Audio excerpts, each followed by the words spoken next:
Okay.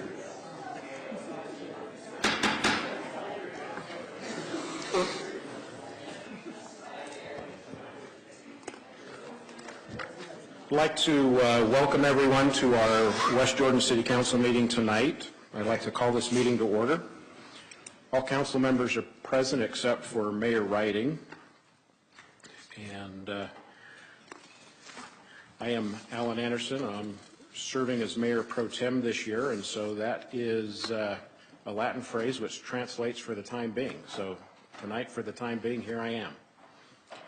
We did not have a closed meeting today, so we're going to go ahead and start. And I've asked Joshua Diggerness with Troop 1206 to lead us in the Pledge of Allegiance.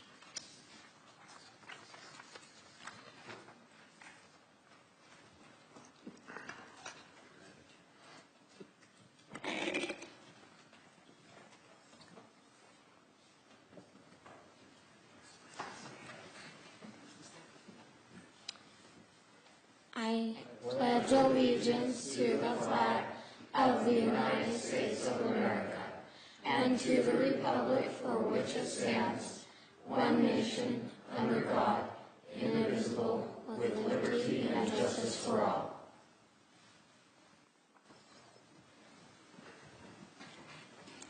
Thank you, Joshua. We'll now move to our communications, and I want to do it a little bit differently tonight, so I want to start with Scott. And we'll just run down that way, and then we'll come over here to our administrators. Thank you. Nothing tonight. Thank you.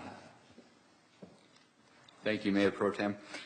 Just wanted to make an announcement that we are having our Memorial Day breakfast on Memorial Day over at Veterans Memorial Park at the Pavilion. It's to honor all of our people that have died for our country, and so we're going to be serving them some bacon, eggs, and pancakes, and having a good time, and that starts at 9 o'clock. So that's all tonight. Thank you. Bill? Mayor Pro Tem, the city was just awarded a Certificate of Achievement of Excellence for Excellence in Financial Reporting by the Government Finance Officers Association of the United States and Canada, or the GFOA, for the June 30th, 2017 Comprehensive Annual Financial Report. And this achievement is really a high form of recognition and a significant accomplishment. And I just want to say thanks for everybody that helped make that happen. Thank you. Thank you. Brian? Thank you, Mayor Pro Tem. A couple of things, just a heads up. The contractor is going to be mobilizing at Constitution Park. They've already started to spray the grass to kill it, to start the excavation and lowering that basin. So you'll see some work going on there. This is all part of the 70 South storm drain project. So they'll be starting shortly. An update on the Public Works building. They're still on track for substantial completion on June 5th. We're supposedly supposed to start moving in July 5th. In between that time frame, we're going to be moving in furniture. So hopefully that's we can stick to that schedule. That's all I got. Thank you. Thank you. Chief? Thank you, Mayor Pro Tem. Just one thing to announce. First of all, I apologize for my appearance. I lost my front tooth. I'll try to cover my mouth. I'm waiting for a flipper. Anyways, one of our firefighter paramedics was nominated for a couple awards through Mountain Star Hospital. His name is Wyatt Jones. You might recall him at Fire Ops. He did the Stop the Bleed program for the treating of them. He was nominated for Community Service Award for that program in particular, and then EMS Educator of the Year. I found out he was nominated yesterday, and I found out he will receive these awards tomorrow at noon at the Taylorsville Standalone Instacare there on 54th and 27th. So that's quite an honor to have. So he's assisted us quite heavily in our ventilator program and our IV pump systems. He's taught all our paramedics this year, and then he's basically started this Stop the Bleed program for our department and the community. And also just to recognize him and this program. They've done some talk about this, putting it in all the Jordan School District schools, and I understand that the state got a grant for this, and they will be putting all those cabinets with the tourniquets and the stop the bleeds for the active shooters that's been happening in the schools. So it's going places. So just want to recognize him. Thank you. All right, thanks, Chief Peterson. Chief Davis. Nothing from us, sir. Thanks. Thank you. Mr. Bricky. Thank you, Mayor Pro Tem. I would like to just share with the council the anticipation on how to provide some additional information relevant to Senate Bill 136. That's a decision that we currently are looking at making on June 14th prior to the deadline date of June 23rd. It's the anticipation that Mr. Linares and myself, along with the assistance of the City Attorney's Office, will be collecting as much information we can, both pros and cons, both sides. I have reached out to the League through the assistance of Rachel Otto to get the information that she may find and the League finds relevant. I've also reached out to Representative Kim Coleman, our representative, who has a very strong opinion on this matter, and she has shared that with me, and she will be getting information. There are other individuals and entities that are coming forward and willing to share that information. I have this morning been on the phone with Ryan Luce. It's anticipated within the next week or two that South Jordan will make this decision. West Valley had a work session yesterday that Nicole Cottle provided information to me. I am meeting tomorrow morning with Senator Harper to get information from him and see if he wouldn't mind sharing. It's a tough decision. You folks are going to be on the hot seat next couple weeks about this issue. I wish you the best. If there's anything in the meantime that you need from us specifically, please let us know so that we can get it to you quickly.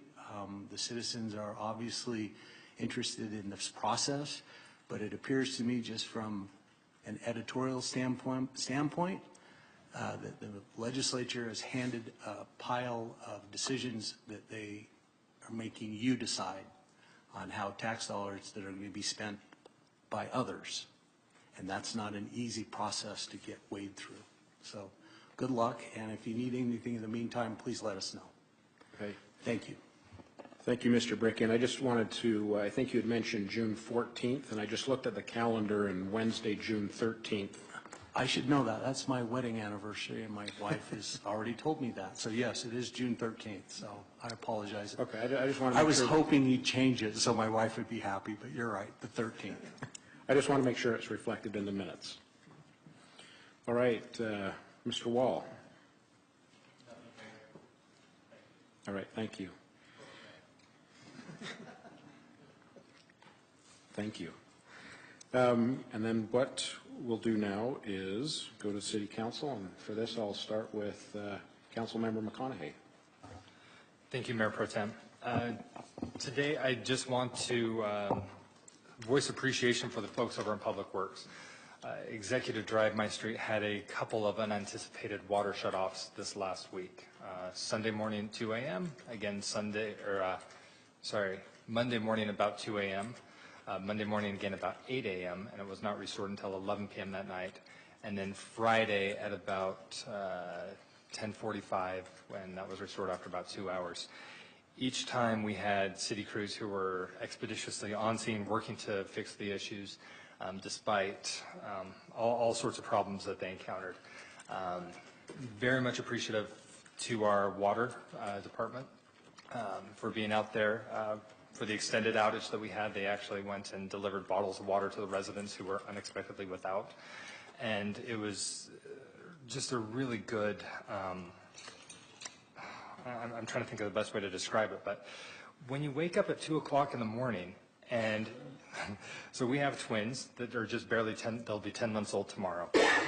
2 o'clock in the morning they wake up, you go to check the water, and you have none. You don't have any bottled water on hand because the last time the water went out, the week before, you had used it all up. You were hoping to do a Costco run but didn't quite get time. It is an incredibly frustrating and aggravating position to be in. And then to see our staff respond swiftly, happily, do everything that they could for the residents, it was very heartening and eye-opening to see the lengths that our city staff go to take care of the folks that they serve. We're often lauding praises upon public safety, specifically police and fire, but that same attitude and same zeal for service extends to the other departments within the city. So a special thank you to the folks on the water department. That's all. Thank you, Mayor Pro Tem. Thank you. Councilmember Burton. Thank you, Mayor Pro Tem. First, I want to welcome the scouts who are here with us today. Looks like we have 3 different units, and it's a pleasure to have you. And keep in mind that you are part of the public, so during the public comments, if you have something you want to say to your city council, now or soon will be your opportunity. Second thing I want to say is I got to go to the second events committee meeting last week, and they are doing a very good job. We're going to have lots of fantastic events, and they should go very smoothly here in West Jordan. You probably saw the signs for the movie, the parks that are coming up, and some other things. Also, I mentioned this probably about a month ago, and we're getting to that point now, when I mentioned how they have completed the Jordan River Trail and combined it with other trails, and there was a bridge they were putting in Salt Lake City. That bridge is done, and so now that trail is the longest paved trail in the United States, and they're celebrating that on June the 2nd. That's a Saturday. So what they're doing, they're taking people who can ride from one end of the trail to the other. One end of the trail is Ogden Canyon. The other end of the trail is at Bridal Veil Falls. And then they'll start at those places, and then they'll pick up other individuals from other cities and locations as they go along and end up at that bridge in Salt Lake City. And from 1 till 3 in the afternoon, there'll be a celebration for that. So you're all invited to come and join that celebration. Hopefully that information should be on the website soon. And our events committee are liking this idea. They're going to post some signs up so people riding through West Jordan will know when they hit West Jordan and know that they're in West Jordan. So that's another event that our events committee is working on. Thank you, Mayor. Pro Tem. Councilmember Lamb. Thank you. Nothing tonight, Mayor Pro Tem. Thank you. Councilmember Whitelock. I just want to thank the police department for allowing me to go on a ride-along with Sergeant Shumway. It was a very enlightening experience to go and see some of the issues that face our officers every day when they come to work. So, thank you. Right, thank you. Councilmember Jacob.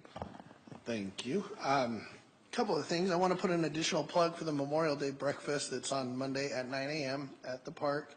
I hear the national anthem that's going to be sung is going to be amazing because my daughter's choir is singing it. They have already performed the national anthem at a Salt Lake Stars game, which is the minor league basketball franchise that's here, and at a Utah Grizzlies game. It's the Utah Grizzlies, right? The hockey team. They've already performed at both of those, and when I saw them doing that, I went up to the choir teacher and said, hey, we have events in the city. Would you guys like to do some of those? And so put them in touch with staff, and they all coordinated. And anyway, it's going to be great. So come, if not for the food and the pancakes and the bacon, which I hear will also be amazing if it's like 4th of July was last year, but the national anthem's going to be cool too.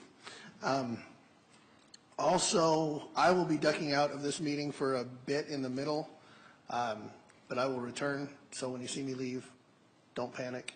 I'll be back, hopefully. Just had a family conflict tonight, so I'm going to duck out and come back. Just want to let everybody know. Thanks. All right, thank you. And I just, I don't really have anything to comment other than I know the Tribune has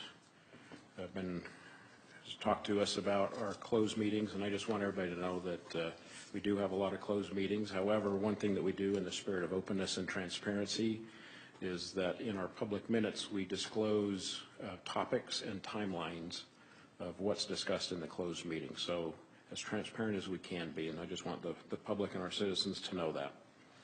So now we'll move on to the consent items. I've been asked to pull consent item G, as in Gary, and that's the only one I've heard that would like to be pulled. Oh, I'm sorry. I'm new. We'll go to citizen comments. Stick to the script.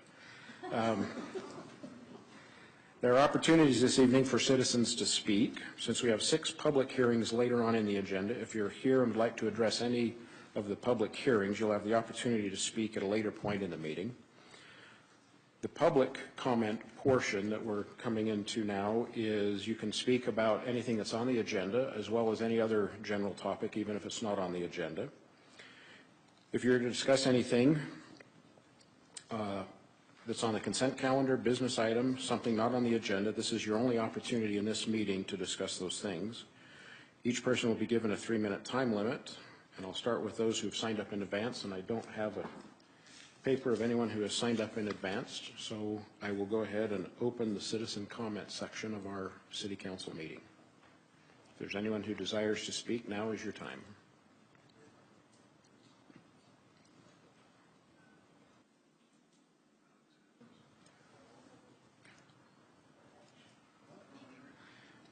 And what I'll need you to do is just state your name and address. Yes, thank you.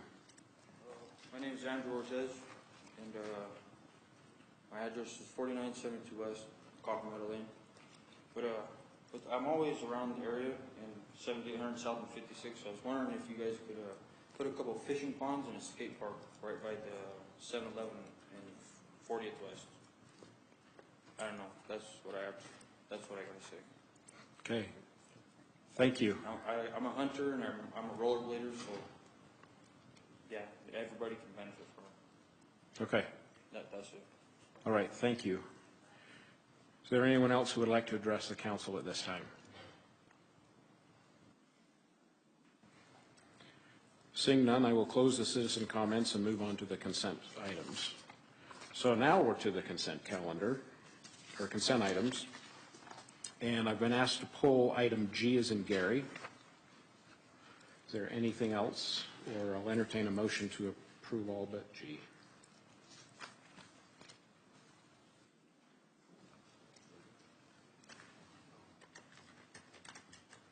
Councilmember McConaughey.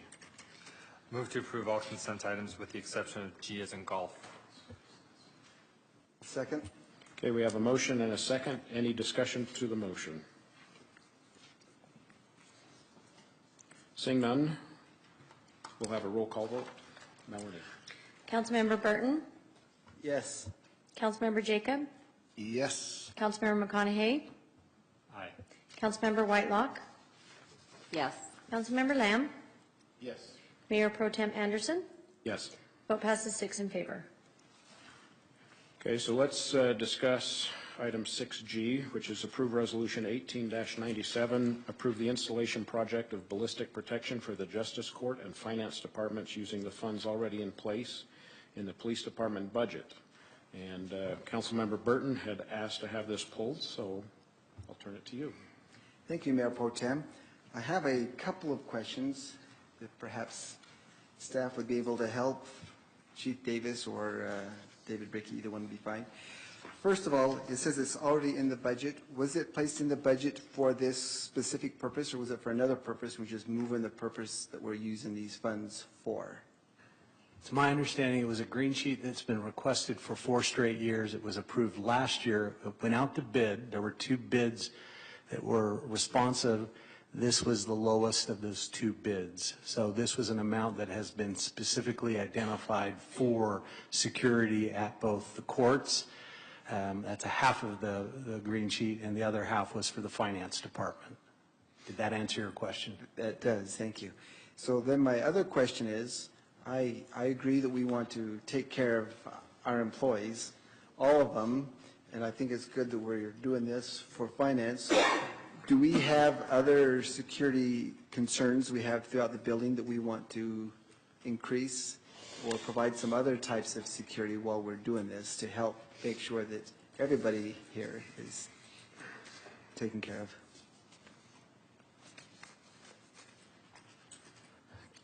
Given the current state of the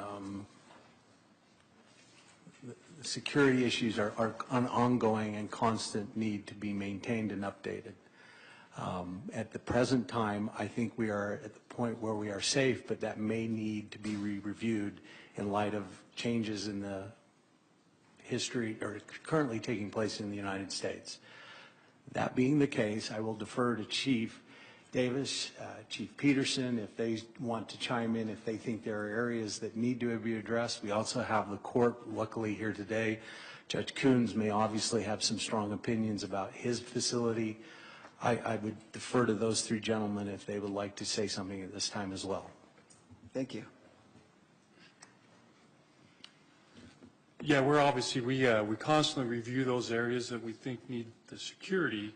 We identified these two areas that we probably need to do as soon as we can, but we go along and we'll evaluate all the other areas as well to see when we need the security or if they do need the security with that as well. So.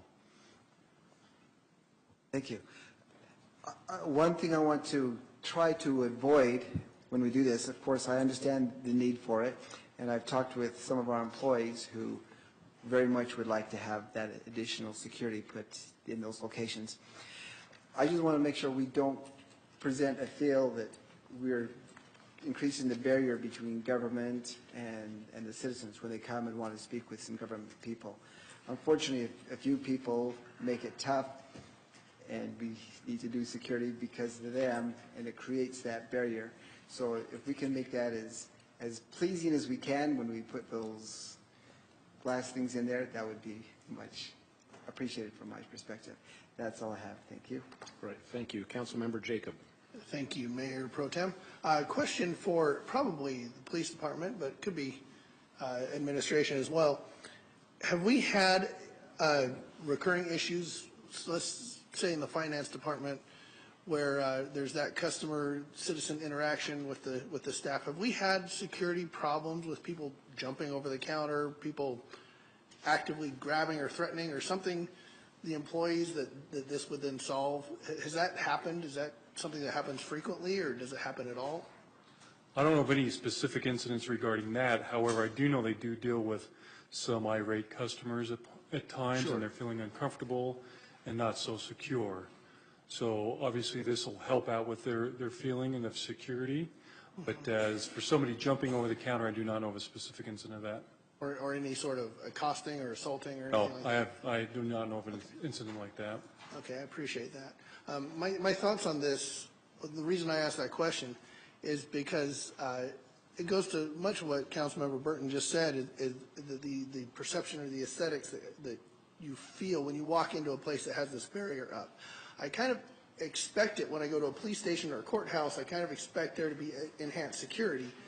But when I'm approaching a customer service counter, I don't anticipate that as much. You can say gas stations, for example.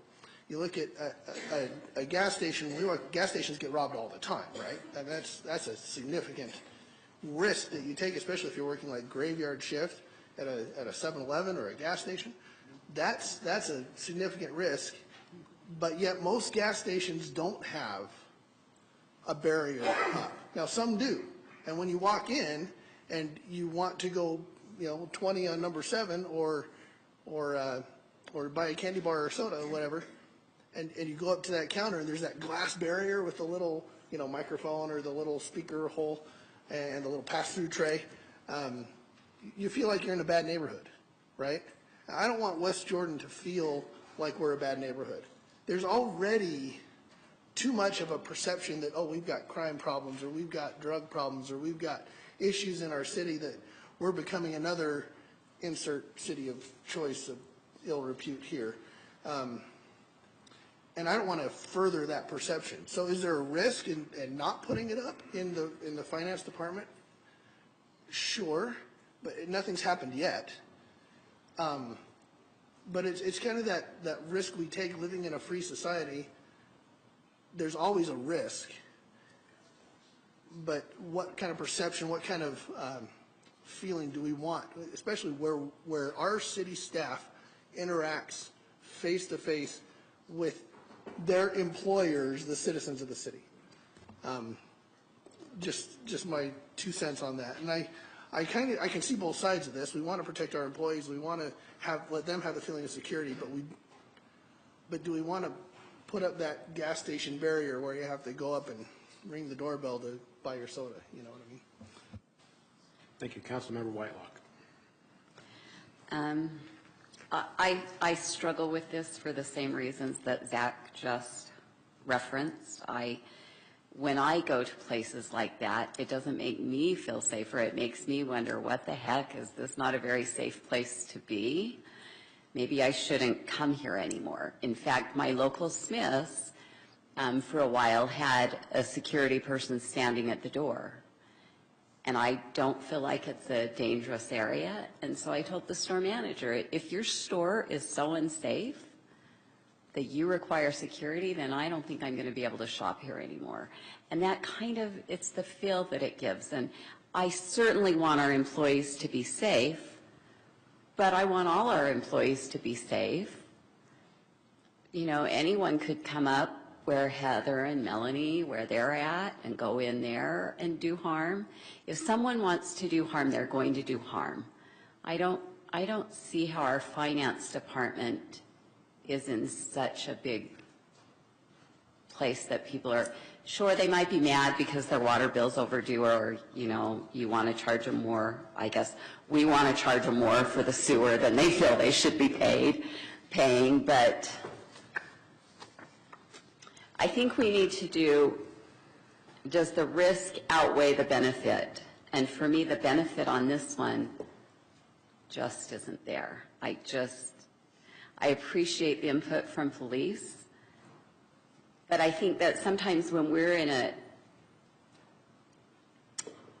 in a situation, like when I am performing as a nurse, I look at the world differently than when I'm performing as a city council person. So when I'm a police officer, I'm looking at things differently with different eyes. And so I don't think that I can be in favor of both. So I'm wondering if we can split this vote. Not without putting it out to a bid again, because it was awarded for the two services. Okay, so our choice is yes or no. Correct. And at some point, if I could comment, so I'll turn my mic off, but then we'll come back because I can see that there are other individuals who are ahead of me. Thank you.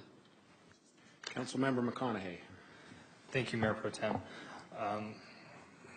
We've had issues with code enforcement and irate individuals coming there and causing harm. So we've had to do some remodeling and relocation so that we could have the protections there. We already have this in police. We already have this in the courts next door. I would rather not wait until we have a significant incident to take action, especially when we've already gone through, everything's been we've already figured out what's been needed. It's already gone out to bid. The funding is already there. And please correct me if I'm wrong, but I believe it's actually grant money that's paying for this, and it's not our regular general fund dollars that are covering this. There are potential customer service issues, but I think customer service issues are something that is relatively easy to work around, and with some training could be addressed. I think that's needed regardless of whether or not we have the window there. That doesn't necessarily have to be, I don't think the trade-off is necessarily customer service or safety. So I was going to make a motion to approve this item, but I will defer to Mr. Bricky to add his remarks before making any motion. So I'll relinquish the floor. Thank you, Mayor Pro Tem. Thank you. Mr. Bricky. Thank you. And what I'd like to share with you is that what I'm hearing is that there's one particular department that you think is more appropriately protected than another. And I'll say that because the one department that we're not discussing is the Justice Court. Yet at that location, there are 2 officers, a magnetometer, and an x-ray machine. And before the public can get to the 2nd floor, they have to go through both. They have to submit their briefcases and their personal body to a search before they can get to the 2nd floor. Even with that occurring, we've had incidents where the people will get to the counter, and we've had one individual that indicated, I want to see the judge and I want to see him now. Well, that's not how courts work. You have to set dates and times, you submit pleadings, and you go before the court. There's a process. That person, when told that, simply said, watch me. So he's already passed a barrier that was to protect the interior staff. And you had an individual sitting at the counter saying, watch me, I'm going to prove to you I can see the judge. That glass would have once up, will certainly protect not only those individuals inside the courtroom, but also the court itself, because sometimes people just direct their anger at one person, wrongly or rightly. The same can be said about finance. Those ladies are putting up with a lot of abuse. People that are angry about decisions you make. I think we have an obligation to protect them, provide them assurance that they get to go home every night for a job that we ask them to do 5 days a week. I think Councilman McConaughey is right, and I do appreciate both concerns represented, that we need to provide quality service, friendly service, and that's something that we will address with the glass in place. So I just wanted to share that thought. The glass is there to protect those individuals so they can go home every night to their families. Thank you. Right. Thank you, Mr. Bricky. Councilmember Whitelock. So, to me, we're picking winners and losers then, because there's people that get really mad at the mayor, and you, Mr. Bricky. So, how do we decide that finance is important, but over in government, those women aren't as important? Or there are some planning issues that, when you go to that planning counter, you can be not so happy. So I guess, where do we draw the line, and how do we decide? How did we decide that code enforcement was important and now finance is important? When's Melanie important? I think the answer is because there's usually a flashpoint that creates that conflict. Certainly courtrooms are full of conflict every day. That's why people go there. Code enforcement is the same effect. You hand somebody a citation that says they have to cut down weeds or else, and that's a flashpoint. The same with finance. You're taking something from the public. That's hard-earned earnings usually. Planning departments, you don't see that, but if you go to certain certain city halls, you will see glass. I can tell you South Jordan, the entire planning department is behind glass. West Valley, behind glass. So I guess if we're picking winners and losers, currently we have the funding. It's not coming from taxpayer sources. It's grant money, and we're going to be able to protect people. If we have a flashpoint at the planning counter, don't be surprised if I'm back here asking for that to be considered next time. So eventually everyone will have glass to be behind. I think it's the reality of the United States today. The day's coming when our kids are going to have to go through magnetometers to go to school. It's a reality. I'd like to be able to protect the people who work here. I would like to be able to protect everyone and not pick and choose. I guess to me it's a pick and choosing, and I think people get just as mad at the mayor as they do at having to pay for their sewer. But that's a choice the mayor makes. It's a choice all of you make. It's a choice I make to have this job, to step out in front of the public and make these comments. A lot of the people that work here have made a choice to work for the city because they like the benefits, they like working perhaps close to home. They don't want to be working in an area or in a situation where they could potentially be harmed. We put ourselves out there. You've chosen to be the focal point of that attention. Right, but Heather didn't. Heather didn't. Heather's no different than our finance people, and she sits there, and at times when I come in, she's all alone in that big area. She is an at-will employee, and that's one of those risks that you take when you sit in the administrative part of the building. This is a hard one. Thank you. Councilmember McConaughey. Thank you, Mayor Pro Tem. Move to approve Resolution 18-97. Councilmember Lamb. Second. Okay, we have a motion made by Councilmember McConaughey, seconded by Councilmember Lamb. Is there any discussion to the motion? Councilmember McConaughey. Thank you, Mayor Pro Tem. I recognize some of the concerns that have been shared, and it's one of those things where if we can take small incremental steps forward, it's better to do that than to do nothing at all and say nobody moves forward. There are probably other departments, other places where we need to look at improved security. As was mentioned, that's an ongoing issue. I don't think there's ever a possibility that one big bang will solve everything at once.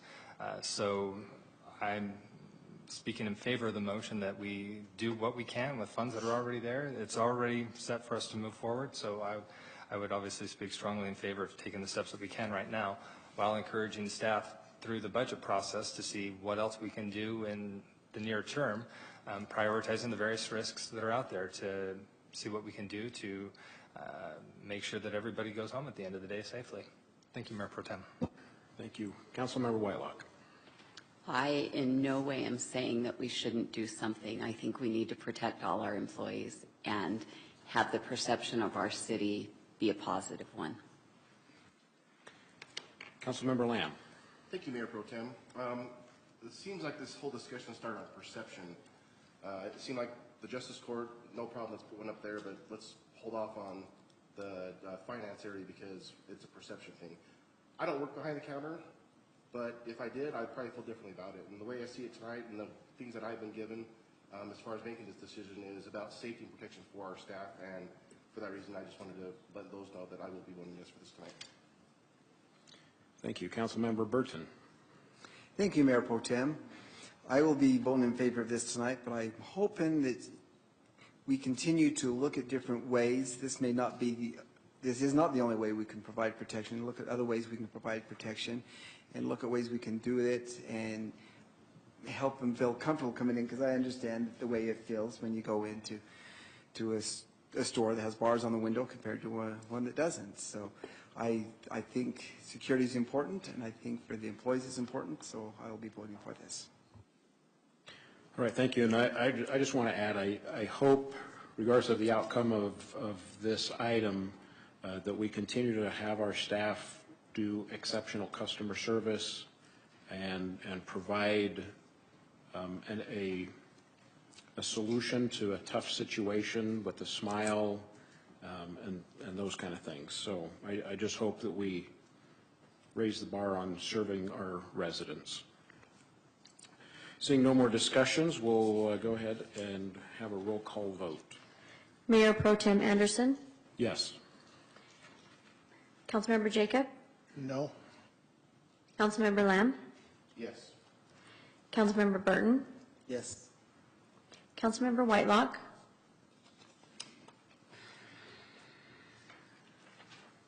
Yes. Councilmember McConaughey. Vote passes 5-1 in favor. Thank you. We'll now move to our public hearing. We have 6 of them tonight. And so if you're here and desire to speak, there will be a time where you can speak in the public hearing.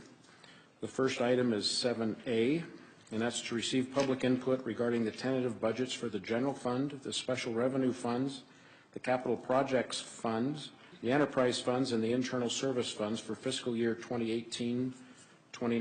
I'll turn some time over to Mr. Bricky.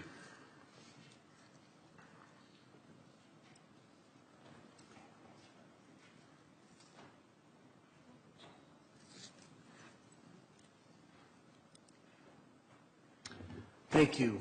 We were under the impression that is Justin Stoker present?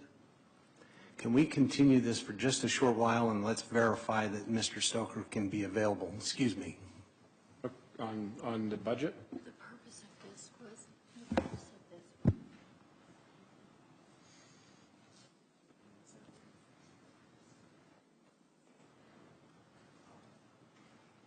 It's my understanding this is a request that Councilman Whitelock to have a further discussion of those previous numbers that were presented. That's what's being shared with me.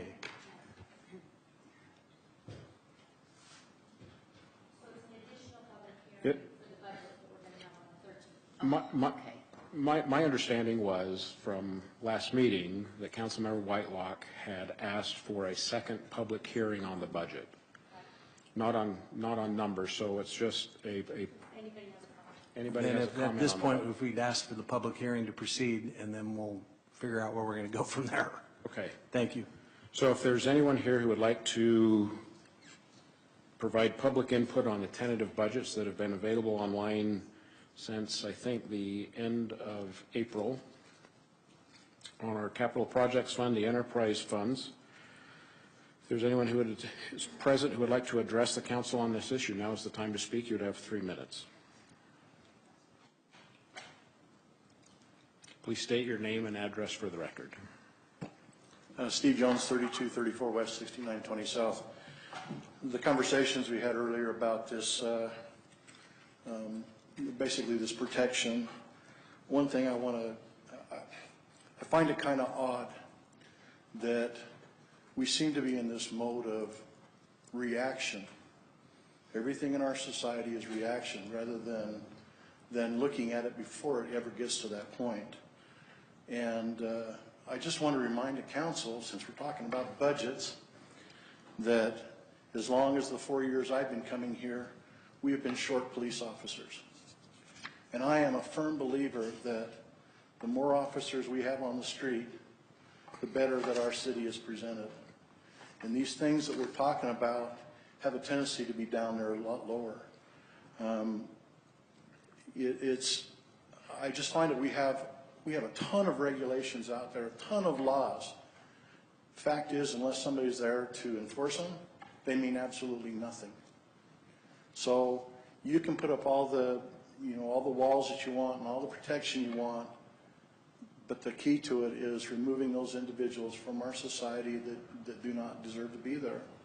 The ones that are making threats, the ones that are, we have our justice court here, the ones that are put before our judges. That's a place where we need to remove those individuals from society because they're the ones that's causing the problem. And so, to me, in my mind, the money is much better spent at the very beginning to keep those individuals from instigating those problems.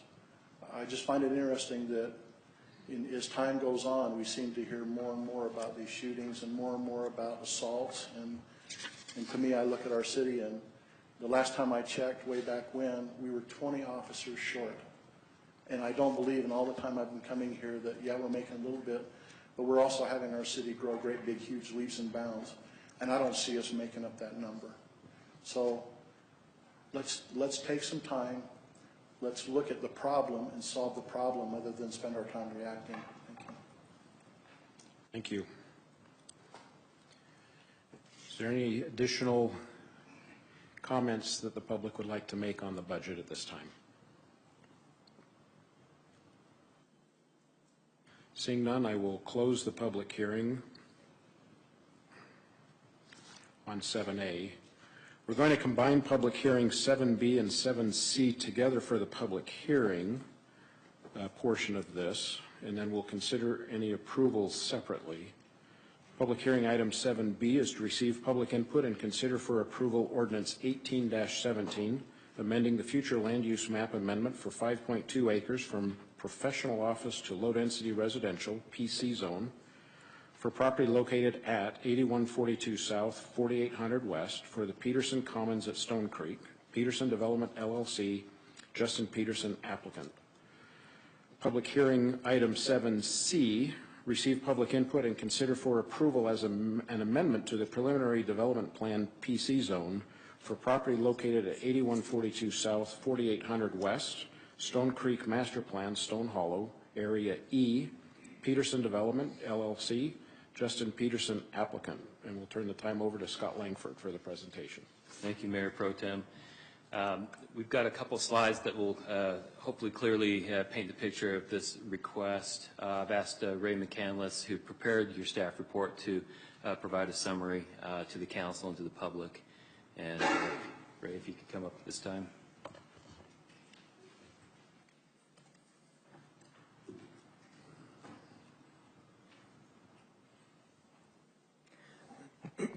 Mayor Pro Tem, members of the council, this property is located just on the northwest corner of the New Bingham Highway and 4800 West, as shown on the overhead. There's a credit union here on the corner.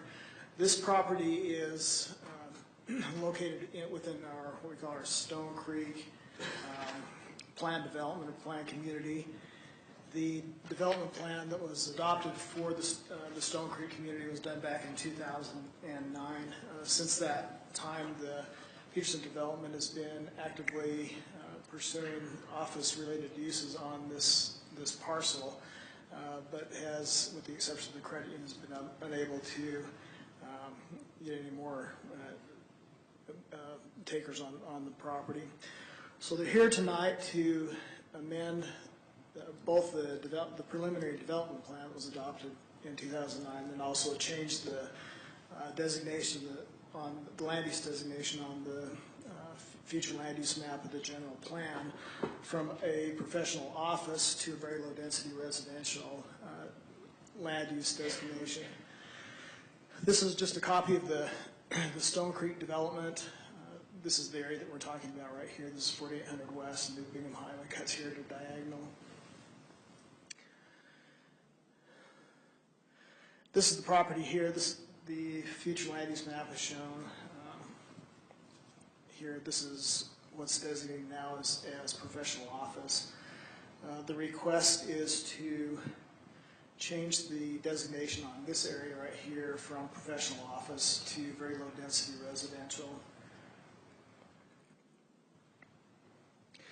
They are keeping an area that's right here. It's just 0.8 of an acre.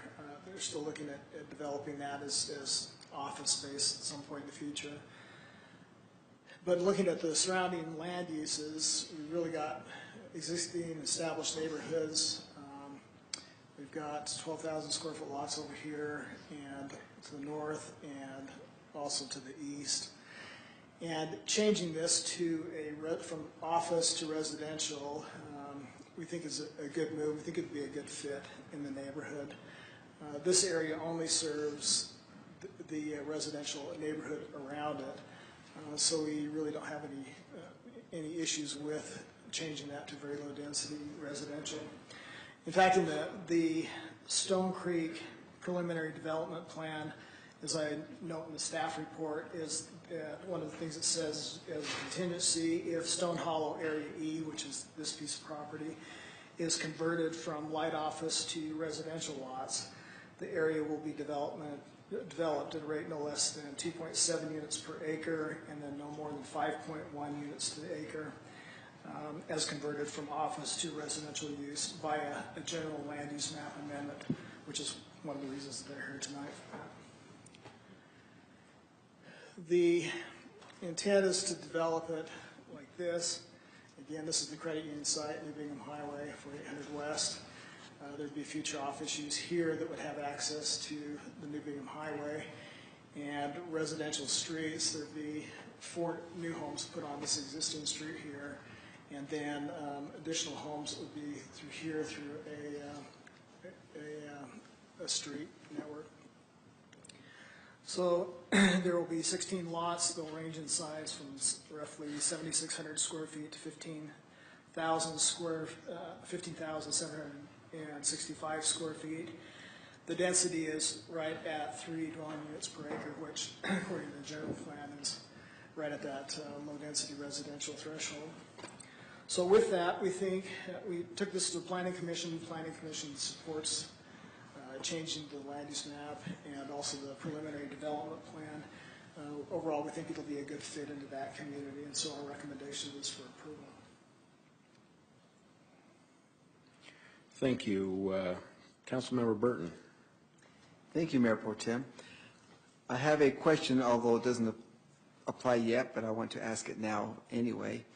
Will this provide or add any residential access onto New Bingham Highway? No, it will not. There's an existing, let me back up a little bit.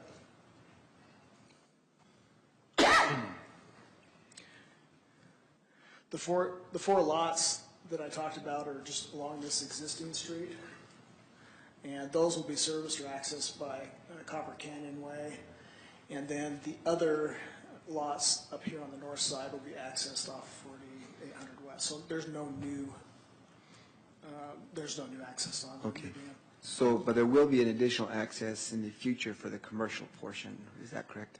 It will actually use the existing access through the commercial, So there will be no as far access? as I know, there won't be. We still have to go through a site plan review. Right. That's why I said it's kind of premature, but I wanted to ask now. Thank you. And I just want to ask if you could back up a slide to kind of, or I guess go forward a little further with the lots, the idea of the lots on them. Oh, there we go. Yeah, so there's only 12 lots that come out of that cul-de-sac, but it seems to be very close to 4800 West. I don't know, I mean, obviously it's not going to be huge traffic counts, but typically ingress and egress is about 180 feet from an intersection, and that satisfies that request or that requirement?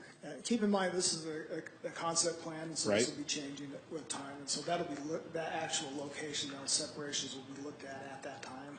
So we'll make sure that separation, the required separation fits that before it'll be approved. That'll be a planning commission action. Okay, and on this one, kind of to answer Councilmember Jacob, or not Burton's question, it does have an access on New Bingham Highway for that other Oh, there it is, you're right. parcel, so there would be an additional one, and then the credit union comes in off of 48th, but it looks like it's going to be tied in with the, well, on this concept idea, it looks like it's kind of tied in. Is that That's what it's showing accurate? right now. Okay, This that's is, like I say, this is where the existing access is right now for the credit union. right. Okay, that's all I've got. Councilmember Jacob. Thank you, Mayor Pro Tem. This zoning is currently a PC zone, and we're not changing the zoning, we're just changing the land use. Correct. Right, to allow for residential. And the neighborhood straight to the west is R112, right? Okay. That's the question I have. I'll save the comments for a moment later. Okay, does council have any questions for staff? Thank you. Seeing none, thank you. At this time, I'll open the public hearing. If there's anyone present who would like to address the council on the issue of 7B and 7C for what's just been presented, now is the time for you to speak on this item. Please state your name and address for the record. My name is Greg Fabiano. My address is 8121 Copper Canyon Way. My home sits at the northwest corner of this parcel. Just question, this may not be relevant or at this particular juncture. Along the northern boundary of this property, Peterson was required to build, when they developed it originally, a wall, the precast concrete wall all along that to separate it from the professional office space that was established. Behind my house, Peterson has a chain link fence from which I get a bumper crop for 16 years of tumbleweeds and everything else coming from their property, which is not regularly maintained terribly well. Is that going to be something that is also going to be required behind us, or is it not? I'm just curious. This time is just to have the comment, and then we can discuss those options. Okay. So I guess my comment then is I hope that would be a requirement likewise. Thank you. All right, thank you. Is there anyone who desires to speak? Please state your name and address. You have 3 minutes. Thank you. My name is Robert Kessler. I also live on Copper Canyon Way at 8059 South Copper Canyon Way, just a few houses north of Greg, the previous speaker. I just have a few comments and concerns about the plat that is presented, just so that during planning they can be considered. Maybe they already have been, but to me they look like there are potential problems. One is snow removal in that Z-shaped cul-de-sac. Looks very difficult, as well as trash collection. So I'd encourage the developer to consider that to help the city to be able to take care of our part of the city. There's a detention basin shown. I would hope that could be required to match the other detention basins in that area, in the commercial area, with plantings and the rock. It looks nice around the credit union. We would hope I would hope that would continue. I also have concern about fencing around the property, as mentioned previously, and hope that it will match the Stone Hollow, our neighborhood plan. So it looks like it's not a scab-on, but a nice addition to our area. I do have a question about the laterals that are on the 4 lots on Copper Canyon Way. I noticed those being put in. Those were not residential lots at the time. They're not residential lots yet. I wondered if those were permitted and if the developers paid the impact fees. Concern about the commercial office building with utilities coming off of New Bingham. There's quite a drop from New Bingham to that property. I don't know how deep the sanitary sewer is there, but there may be a challenge to get sanitary sewer from that site going to New Bingham, cutting up a state highway to do so. I would encourage the developer to build homes that match our neighborhood and don't look like a different style of home, but make us all feel good about new neighbors coming in and our developer.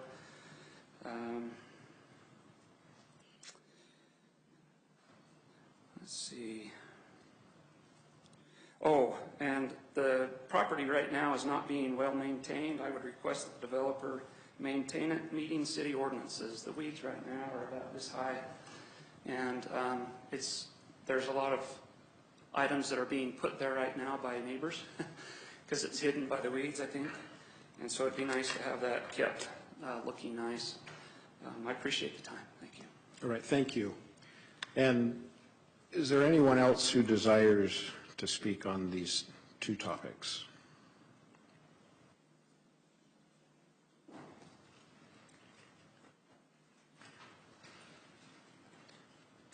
Just remember, please state your name and your address, and we'll give you 3 minutes. Thank you, Mayor Pro Tem and members of the council. I am Warren Kirk with Peterson Development. I didn't know if I was going to be given a chance, but I just figured I better jump in here right now. To the point of the 2 neighbors, for 15 years, this has been an area that needs attention. It could have a 3-story office building, but over the last 20 years, nothing has happened with this property. So it does need some attention. We feel like we are giving this the very, very best shot at success. We did develop the project directly north. We were required to put up a wall. I don't believe that ordinance requires us to put up another wall between the neighbors to the west and this project. I think all the other questions that have been brought up by the neighbors can easily be handled by staff and within the ordinances that are provided by the city. More important is to get this project developed. There is no upside really for us other than to be progressive and to try and put a use in here that will work, because over the last 10 years it hasn't. This has been a remnant parcel included with the Stone Creek master plan, and the use that we're trying to use is acceptable. We have not tried to maximize the density as pointed out by Ray. We could go up to 5.1. We're at 3.06 whatever, rounding out. So there is a range there between 2.7 and 5.1. We're at 3 point and change for developed units per acre. So respectfully, we hope that as we develop in this community and as we have developed a large part of this city, that we can continue to do so. And we appreciate your time and consideration tonight in both matters. All right, thank you. And I will, if there's anyone else who desires to speak during this portion of item 7B and 7C, now is the time to speak. Seeing none, I will go ahead and close the public hearing on item 7B and 7C and see if there's anyone on council. Councilmember Jacob. Thank you, Mayor Pro Tem. Again, I'm always hesitant to remove a professional office or a commercial property in favor of homes. Mainly, well, for lots of reasons, but mainly because it never goes the other way. Okay, it almost never goes the other way. I know there's one on the agenda tonight that goes the other way. But the hesitancy I have here, well, first of all, the argument that nothing's happened here for the last 10 years doesn't hold any water with me. A year and a half ago, you could have said the same thing for the corner of 78th and 56 West, which is now exploding with commercial activity. But up until a year and a half ago, it sat there for 50 years, and there'd been no interest in any commercial property there, and now there is. So the fact that there hasn't been up till now doesn't mean that there won't be next year. That argument doesn't hold any water with me, especially with the growth that's coming to the west side. It's exploding. It's growing like crazy. I can definitely see medical offices going there, small like orthodontist, dentist offices, things like that. Totally feasible in the next year or two. Maybe not right now, and maybe not in the last 10 years, but in the next year or two. That said, I don't mind most of this proposal except for the smaller lots.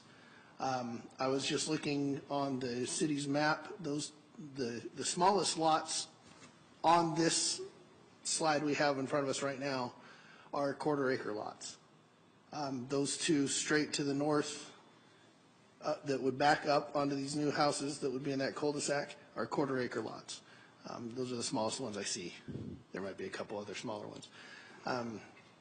The 7,000 square foot lots or 7,500 square foot lots I have a problem with. The thing with a performance-based zone is all you have to do is average 3 lots or 5 lots per acre.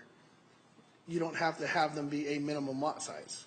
So you could put one really big lot and a lot of really tiny lots and still meet the letter of the law, but in my opinion, you're not meeting the spirit of the law in that instance. And that's what I think is happening here a little bit. Because it is a planned community zone, the concept plan is conceptually binding, I believe. So we can look at that. It's not just a zoning request like a rezone. Because it's a planned community zone, the concept plan is binding. So just something to consider as we deliberate. If it wasn't for those 7,000 square foot lots, I might be able to get behind this. But again, anytime we're out zoning commercial and in zoning more residential, if all you ever build is houses, all you're ever going to have is houses. Okay, thank you. Councilmember Lamb. Thank you, Mayor Pro Tem. I don't drive out in this area very often. I drive into Bingham a lot, but I don't take this road here. But when I do take this road, I thought, who designed this? Every time I go around that curve, and it's an odd parcel. It's the way things are lined up because of New Bingham Highway and the way the roads were built. As a planner, I'm not a planner, but if I was, I wouldn't have planned it to have that bend in the road, but it does, and it's there. So it's difficult because I echo Councilmember Jacob in what he says is it's hard to lose more professional office space to homes because that seems like that's what we do. Not just West Jordan, but most cities. You're seeing all these small parcels gobbled up by homes. However, because it's such an odd parcel in an odd location, I do see a benefit of that happening here in this location, not only for the people in the neighborhood, because I don't see in the near future any businesses that would want to relocate and build their businesses here or build an office complex there as well. So that's one of the negatives. The other negative I have, I'm not a fan of the concept either, of the concept plan. I think the road is too close to the intersection. I've seen those problems on 13th West where you have an outlet of 10 to 12 homes that are trying to get out during traffic, whether it's in the morning or whether it's in the evening, and you have all those homes and they can't get in or out or turn left into the neighborhood there. So that is another one of my concerns. But as far as making the change in the zoning tonight, I will probably be in favor of that just because I do see there's a good concept that could come out of this and some homes that would benefit people in that area. Thank you. Thank you. Councilmember McConaughey. Thank you, Mayor Pro Tem. Based on the comments and concerns that were brought up from some of the residents who live right nearby, I'd be curious to hear from Mr. Langford what sort of precautions we might be able to include in any potential motion tonight that would ensure that the neighbors still end up with something as close as possible to what they were expecting when they purchased those homes. Yeah, I appreciate the comments made by the residents. When the council is dealing with this type of legislative act, changing the future land use map, you do have a lot of discretion. However, typically we do not attach conditions to these acts for changing the zoning map or the land use map. This still does need to go through the public hearing for subdivision, and we do have parameters in the subdivision ordinance that talks about walls and setbacks and those types of things.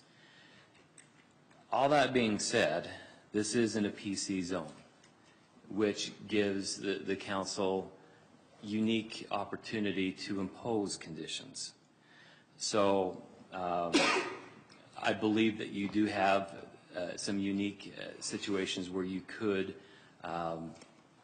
impose those conditions of approval because you're amending that preliminary development plan, which in often cases includes architecture and those types of things. That wasn't presented in your packet, but since it was brought up by the residents here, it could be appropriate, and this is one of those unique situations where the council, if you choose, could attach those conditions to mitigate the impact of this development. I don't know if that answers your question. It did. That's exactly what I was looking for. So I guess my thought to the rest of the council would be that at this point, I'm not ready to approve anything, but I would like to see about giving direction to staff to come back with various options to make sure that the concerns of the residents can be addressed, whether that is at this point with what happens now or whether it's at another point down the road would be more appropriate, perhaps with approval of a development, the final development plan, not just the concept. Since since this is something that's prior to serving on the city council, I used to think that everybody up here already had their mind made up before they started having the conversation. I've learned that's certainly not the case. So based on what I've heard tonight, I would love to see if we could have something added to the packet and brought back in the very near future so that we could address those specific points that were brought up. So rather than passing or denying the motion tonight, I would suggest the public hearing's already been held and closed, but I would suggest we continue the decision until another date. Thank you, Mayor Pro Tem. Okay, thank you. Councilmember Burton. Thank you, Mayor Pro Tem. This question is probably also for you, Scott. So this commercial area, was it created when the rest of the PC zone was there and they said this part's residential, this part's commercial, and that's how that got to be there? Right, yeah, it was designated as professional office, as indicated by Ray, and as you can see, this was a very large master plan, and some of it has panned out. Other sections have been amended over the years, but it's part of the overall community planning for that area. So, yes, it was originally. And so it was approved with that piece of commercial in there as the entire thing. And so in order to take that out, then it needs to come to us. We need to make that adjustment if it's going not to be commercial, and that's what we're doing today. Correct. Thank you. Any other comments of the council? Seeing none, I'll entertain a motion. Councilmember McConaughey. Thank you, Mayor Pro Tem. My question is for Mr. Bricky or perhaps Mr. Wall. Wanting to make sure, I mentioned earlier that I'd like to continue this to another date to make the decision. What would be the appropriate way to make that motion? Because we're not really continuing the public hearing, it's just the action item on both, because they're connected, on both items B and C. Is there a way that you could word that so I could just say what he said is my motion? I would recommend that you close the public hearing and then continue table the item for future council meeting. And my recommendation would also be, if you are comfortable setting a date to reconsider it, that's always helpful for a couple of reasons. First of all, it encourages you as a body to move it along and make a decision. Second, it gives the developer an idea of when he could expect a decision. And finally, it's good for the public to know when you're going to be considering a final vote on it. Thank you, Mr. Walker. Welcome. In that case, I would move that we, seeing as the public hearing's been closed, I move that we continue. Table the motion, or table the Sorry, I move item. that we table these items till June 13th. I was going to name each of the items. One of them is ordinance 18-17, and then C doesn't have an item with it. So table these items till June 13th. Second. We have a motion and a second. I would ask, we have a pretty full agenda on the 13th, if possibly with the budgets and everything, if maybe the last meeting in June the 27th would be a better timeline, if you would be open to that. Thank you, Mayor Pro Tem. Unfortunately, I will not be here, so I didn't want to make a motion that would put something on an agenda for which I wasn't going to be present. I thought about July, but I don't want to drag this out for the residents or the developers or put it right in the middle of the holidays. So if the majority of the council are happy continuing with this in my absence, I would happily accept the date of June 27th.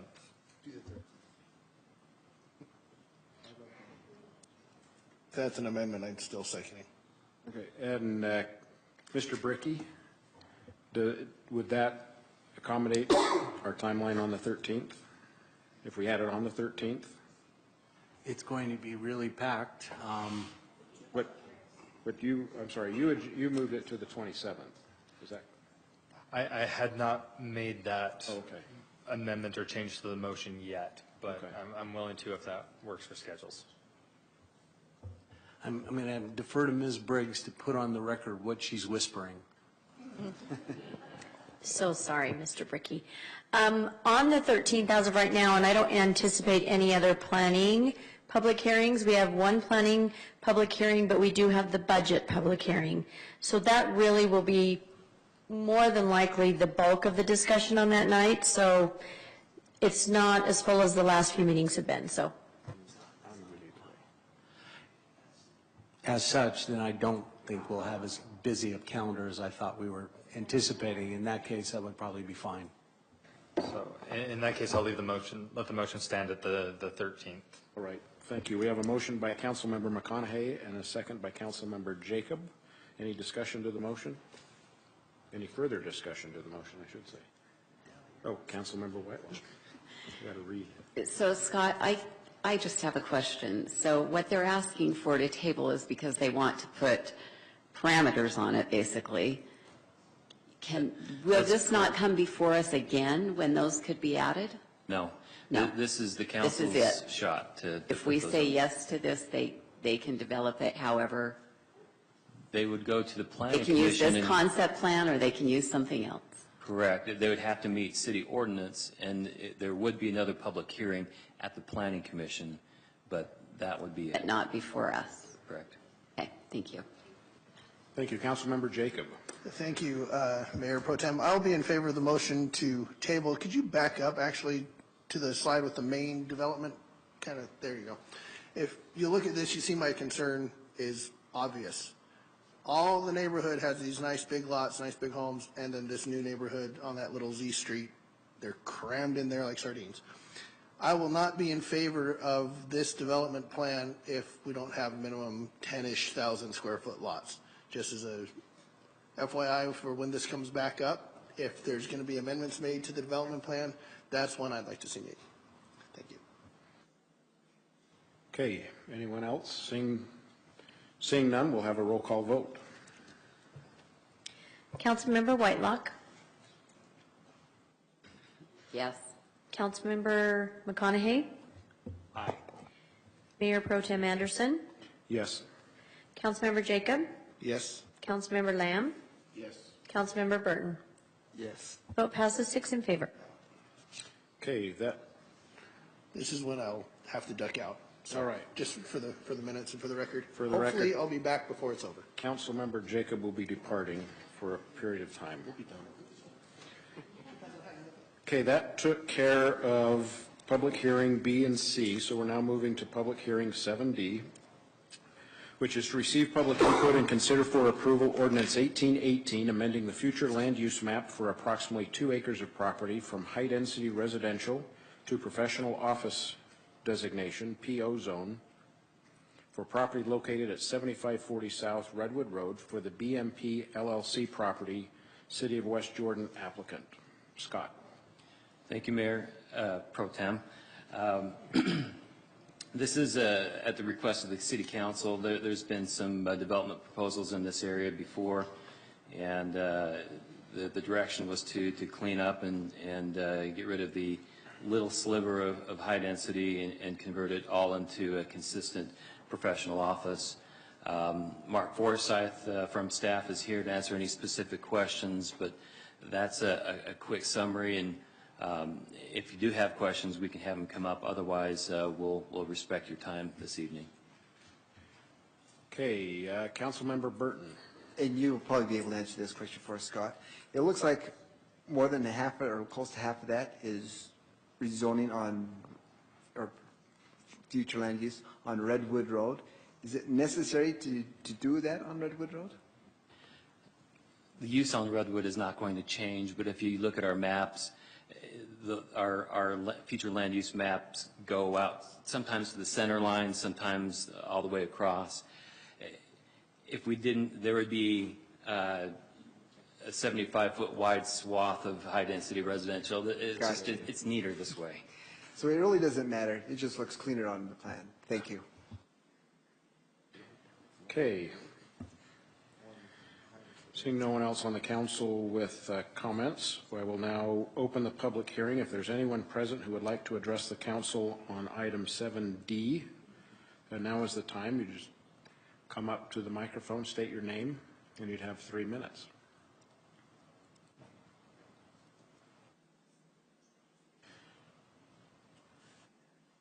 Seeing that there are no further comments, I'll close the public hearing. Councilmember Whitelock. I'd like to move that we approve ordinance 1818 on the future land use map for the 2 acres at 7540 South Redwood Road from high density to professional office. Second. Okay, we have a motion by Councilmember Whitelock and a second by Councilmember Burton. Any discussion to the motion? Seeing none, we'll have a roll call vote. Councilmember McConaughey? Aye. Councilmember Burton? Yes. Councilmember Whitelock? Yes. Mayor Pro Tem Anderson? Yes. Councilmember Lamb? Yes. Vote passes 5 in favor. Okay, public hearing 7E. Receive public input and consider for approval ordinance 18-19, amending the future land use map for approximately 1 acre of property from high density residential to parks and open land designation, and rezone from R2, 2-family residential zone, to PRO, Parks, Recreation, and Open Space Zone, for property located at 1105 West, 7000 South, for the Utah Power R2 property, City of West Jordan applicant. Scott. Thank you, Mayor Pro Tem. Both this item and then the following item are essentially cleanup items. We had some old R2 zone down in the Jordan River valley bottom there, and we're just seeking to clean up and change the map to actually reflect the current open space designation or open space use, and so with that, I'll be happy to answer any questions. We also have Lisa from our planning department here, and she can answer any specific questions. All right, thank you. Councilmember Lamb. Just real quick question for Scott. Is there any concern that this would ever be developed into anything but? No, if you look at the slide there, it's nearly physically impossible. We're just trying to clean up the map, is essentially what this boils down to. Okay, at this time I'll open the public hearing. If there's anyone present who would like to address the council on this issue, this is the time to speak on it.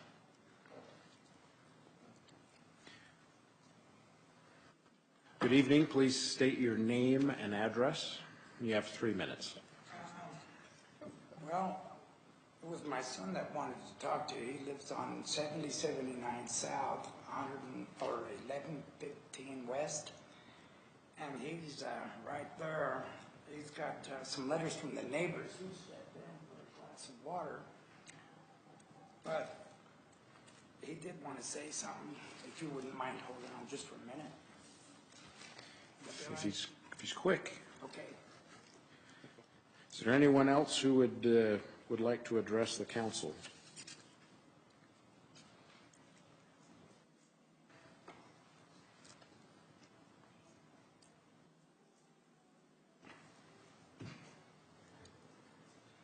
Councilmember McConaughey. Oh. This is on E, yes. Oh, just on E? Just on E. Oh, okay. I do have a question about this, though. You mentioned that it was not developable at all, this rezone? That's what's being stated. It was previously, if I heard correctly, it was rezoned, or it was zoned high density housing is what it was zoned for previously, or is currently? Mm-hmm. Well, could it be rezoned just standard residential? And there's probably some, I don't know the area, but a large park like that, I would think that some could be usable for regular homes instead of, if it was zoned once as high density housing, what do y'all think of that? Maybe keep the option open for residential, just not high density residential. What do you think of that? Appreciate the comments. Can't really have dialogue that way, but maybe Scott, I don't know. I don't know the area. I'm just curious what y'all might think of that. Yeah. Let me go to Councilmember McConaughey. Thank you, Mayor Pro Tem. Since you're in the hot seat and chairing the meeting today, I thought perhaps I'd throw out the idea that since there is one person that wants to speak who stepped out for a moment, perhaps we continue this public hearing until after the public hearing for F. That way we can proceed and then still come back. I would hate to not allow the person who is here the opportunity to speak. So would the chair be willing to entertain that? I'm willing to, we can, oh, he's here. However, it appears the person is here, so I will not make that motion, so we can continue with the public hearing right now. Okay. Good timing. If you'll just state your name and address, and you'll have 3 minutes on 7E. Truly apologize. Hello, my name is Martin Lee Hovill. I live on 7079 South, 1115 West. I do not want access behind my house in concern of theft and vandalism. I have a 10-foot retaining wall supporting my garden. Sorry, I just ran real fast. My phone was on silent. Apologize again. A 10-foot retaining wall supporting my garden, and have caught kids spray painting my wall and had to scrub and paint over it. I was so relieved when they put fence up so there was no access, and it has not even been a year. If there is access, it will get graffiti. I also really enjoy the wildlife. I see a lot of pretty birds. I have fed them for years. They are 3 bats, an owl, a hawk, a yellow bird, an orange bird, and many hummingbirds. That small area should be left alone. I would also like to represent my direct neighbor, Mark Humphrey, who lives on 7069 South, 1115 West. He had to work, and he wrote a letter that I would like to speak for him.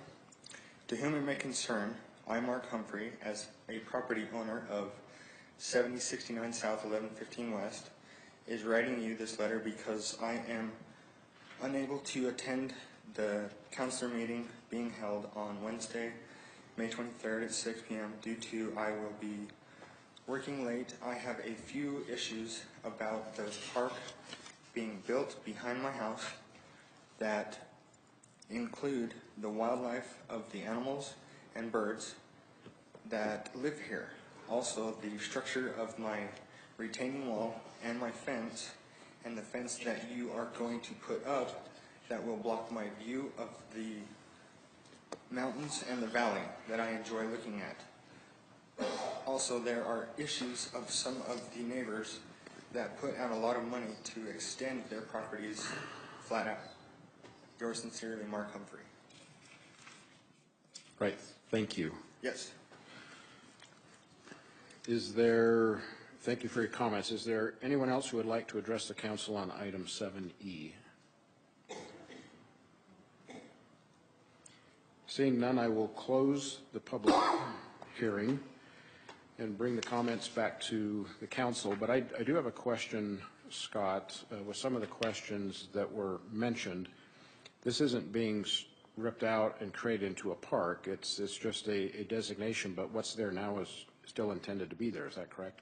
Yeah, Dave Naylor and I were just talking about that, and this, in actuality, provides greater protection to keep what is there, but the city does not have any plans to do any change to that area at all.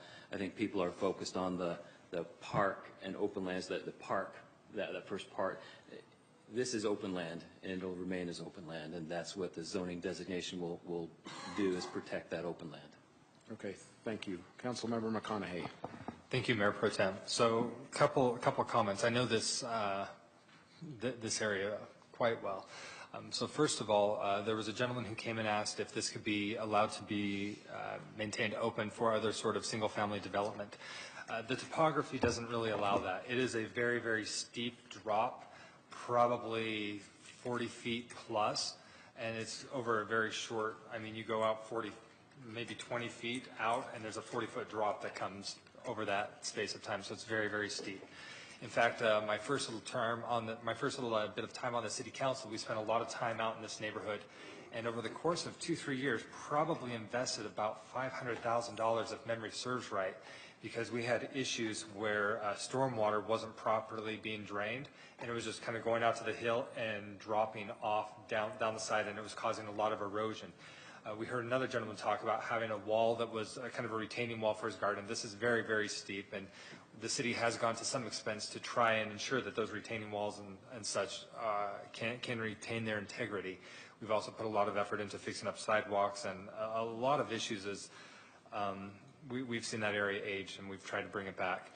What's being proposed here is, as was mentioned, is declaring it open space, meaning no development, no park would go in there, no change in the development that's out there.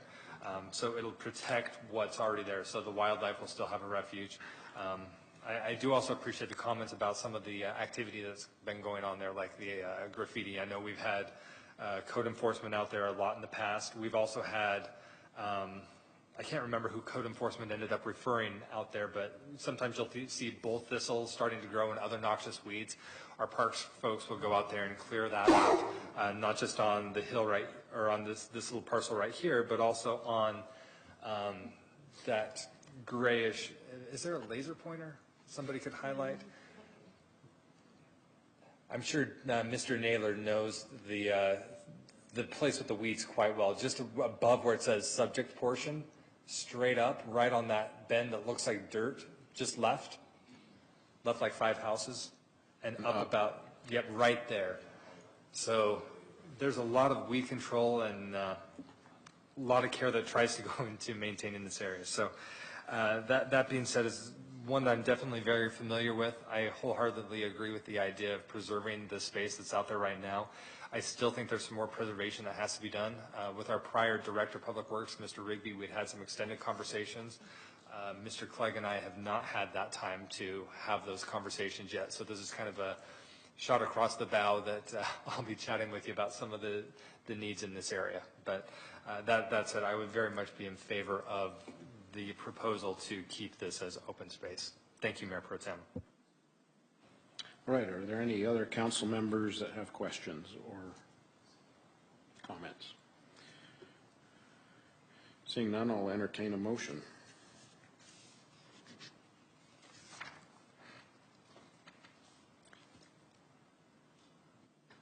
Councilmember Whitelock.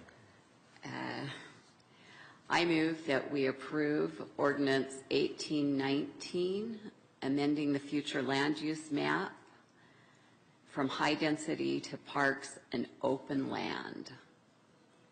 Right, we have a motion by Councilmember Whitelock. Second. Okay, second by Councilmember McConaughey. Any discussion to the motion? Seeing none, let's vote. Can I ask a clarifying question? Yes. Did we need to also rezone this property in the same motion? So amend the open land and then, or a second motion, either one? So, Councilmember McConaughey. Thank you, Mayor Pro Tem. So, I was going to bring this up. I like when the motion includes the ordinance number because it makes it a little bit more clear. So the ordinance number that's listed here, the 18-19, I would think that would include both of those, but is that not necessarily? Says it not in the staff report? The staff report just says recommended motion, but it doesn't include an ordinance number in there. No, but it does say also custom rezone from R2. I know. Yeah, so that's where my question is, are both the rezone Yes. and the future land use map Yes. part of the? Same ordinance. If you just reference the ordinance, it covers both the land use map amendment and the rezone. So we're good. Okay, okay. Thank you. Okay, so to reiterate, we have a motion on the table by Councilmember Whitelock, second by Councilmember McConaughey, and let's go ahead and roll call vote. Okay, sorry for the confusion. Councilmember Whitelock. Yes. Mayor Pro Tem Anderson. Yes? Councilmember Lamb. Yes. Councilmember McConaughey. Aye. Councilmember Burton. Yes. Vote passes 5 in favor. All right, thank you. Now go to our last public hearing, item 7F, which is to receive public input and consider for approval ordinance 18-20, amending the future land use map amendment for approximately 1 acre of property from high-density residential to parks and open land and rezone from R-2 two-family residential zone to PRO Parks, Recreation, and Open Space Zone for property located at 1095 West, 7000 South, City of West Jordan. Applicant, Scott. Thank you, Mayor Pro Tem. This is the parcel just to the south of the piece we just looked at. Similar request, similar reason for the request. Lisa Elgin is here if you have any specific questions, but we'd like to just recommend that the council approve ordinance 18-20. All right. Okay. Thank you. Any questions for staff on this one? Seeing none, I will open the public hearing. If there's anyone present who would like to address the council on item 7F, now is your opportunity.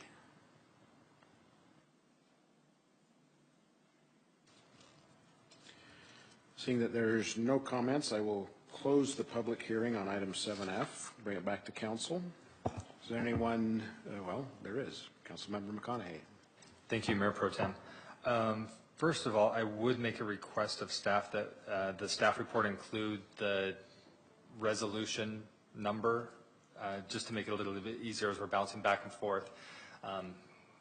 Just simplifies things for us a bit. And then I would move to approve ordinance 18-20. Second. Okay, we have a motion to approve ordinance 1820 by Councilmember McConaughey and a second by Councilmember Burton. Is there any discussion to the motion? Seeing none, let's vote. Councilmember McConaughey. Aye. Councilmember Burton. Yes. Mayor Pro Tem Anderson. Yes. Councilmember Whitelock. Yes. Councilmember Lamb. Yes. Vote passes 5 in favor. All right, thank you. We made it through the public hearings. Now we'll move to the business items. Item 8A, discussion and update from Judge Ronald Coons regarding the status of the city's Justice Court and needs for the upcoming fiscal year 2018-2019 budget. Judge Coons. Thank you, Mayor Pro Tem Anderson and honorable members of the City Council. It's my pleasure to be able to meet with you this evening. I was going to start off by following the lead of Chief Peterson and apologize for my looks, but Unfortunately, I was born this way, and there's nothing I can do about it. I did, however, bring Ms. Shelley Thomas, our court administrator, with me to help improve the image of the court, as she always does. This meeting is required by law for the judge to meet with the council at least once a year to discuss the affairs of the court, as well as establishing a budget for operating the court. I appreciate the affirmative vote for additional security to the court. When I first started, the court facility was across the street on 78, or off of 7800 South in the shopping area.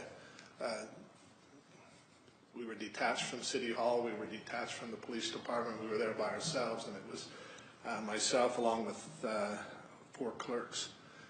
And everything was wide open, we were totally accessible to the public, and defendants would walk past my office on their way to court. And Chief McGuire was a little concerned and wanted to implement some security measures for us. And I told him that I always felt like, because of my size and background, that I could take care of any issues that we had there. And I resisted security. I then attended a out-of-state training where we spent a half a day talking about court security, and they educated us on the fact that in most courtroom violence that occurred throughout the country, the #1 target was the judge. And of course, that got my attention. And they showed us a news clip of something that went down in one of the other cities where there was some courtroom violence, and shots were fired. They taught us in our training that we should, if violence occurred, we should duck down behind our bulletproof bench and scoot out the back door as soon as possible. They showed us this clip where there was an ongoing hostage situation with people wounded up in the courtroom, and the judge was down on the street being interviewed by the news people, talking about how he had gotten out of there. And after that training clip was completed, I made the comment that that seemed kind of strange, because coming from my background and the way I was raised, that I would probably come over the bench and be in the middle of that fray. And they told me that I shouldn't be a John Wayne in those kind of situations, and the best thing for me to do would be get out of there and let the other people who are trained to handle that kind of situations handle it. I then thought that I would never want to have one of my clerks or someone from the public come in to see me in court be harmed in any way due to my negligence in not providing a safe environment for them. So I came back and talked to Chief McGuire and told him that from now on, security of the court was under his direction, and we would comply with any of his directions. And I've always appreciated the police department and the protection that they provide us. We have a safe environment over there, and being able to provide this additional barrier for my clerks will be greatly appreciated. I generally like to give you just a brief overview of the business of the court and what we do over there. I've got some slides. I don't know how to operate this thing.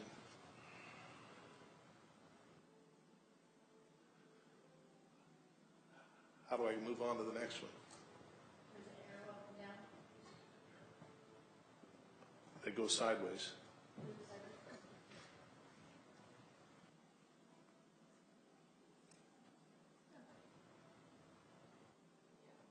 I just didn't.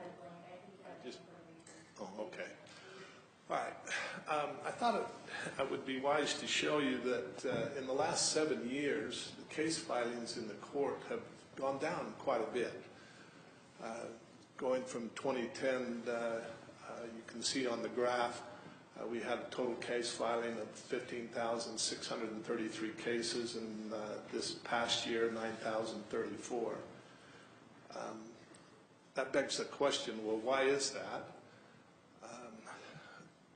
Obviously, we don't have as many charges filed in the court as we did 7 years ago.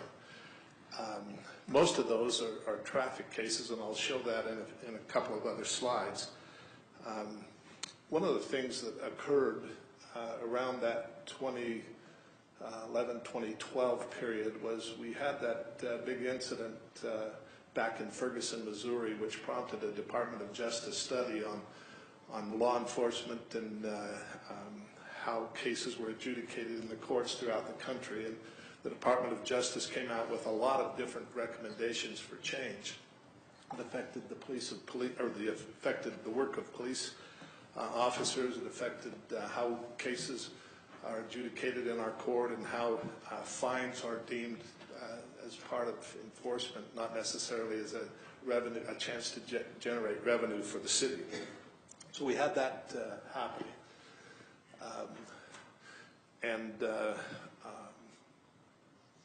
Anything else you can discuss with the police department, because basically we don't create our own business, we just react with what's filed in our court.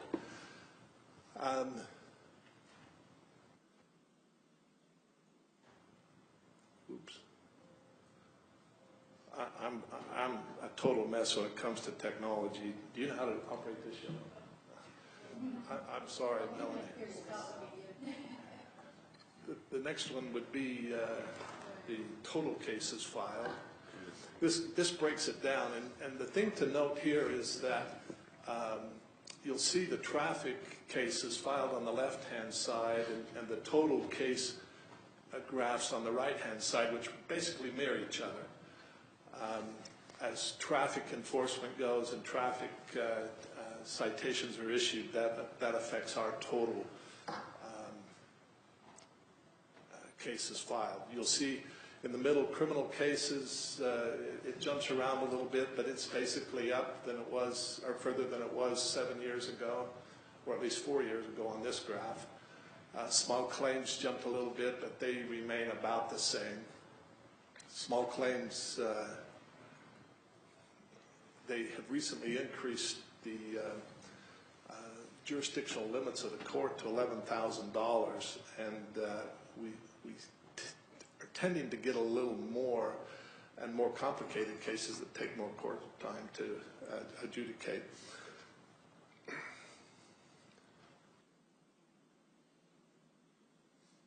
All right.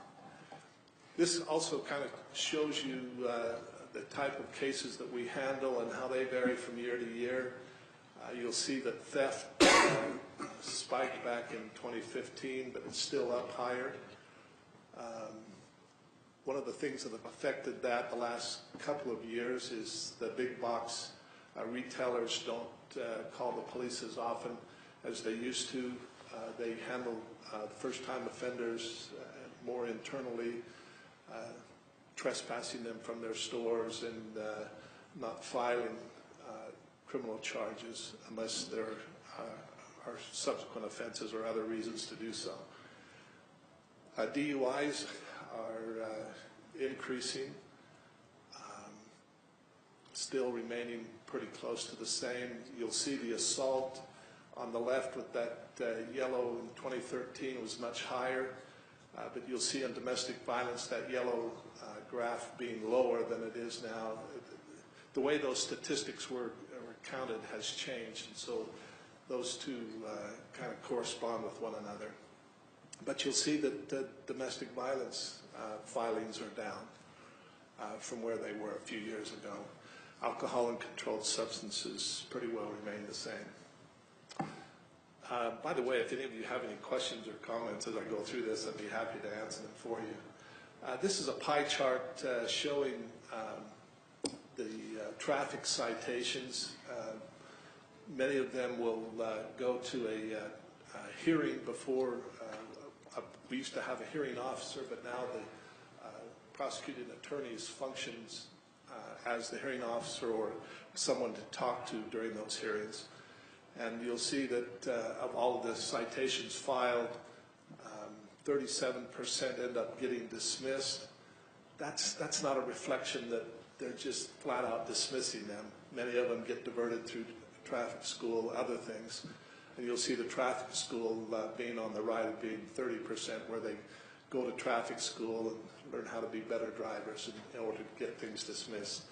You'll see 15% of the whole just have their bail forfeited, meaning they just pay. They can go online, or they can call the court, find out how much they owe, and just pay it. 10% failed to appear, and only 8% end up going to a pretrial or for a hearing before the court.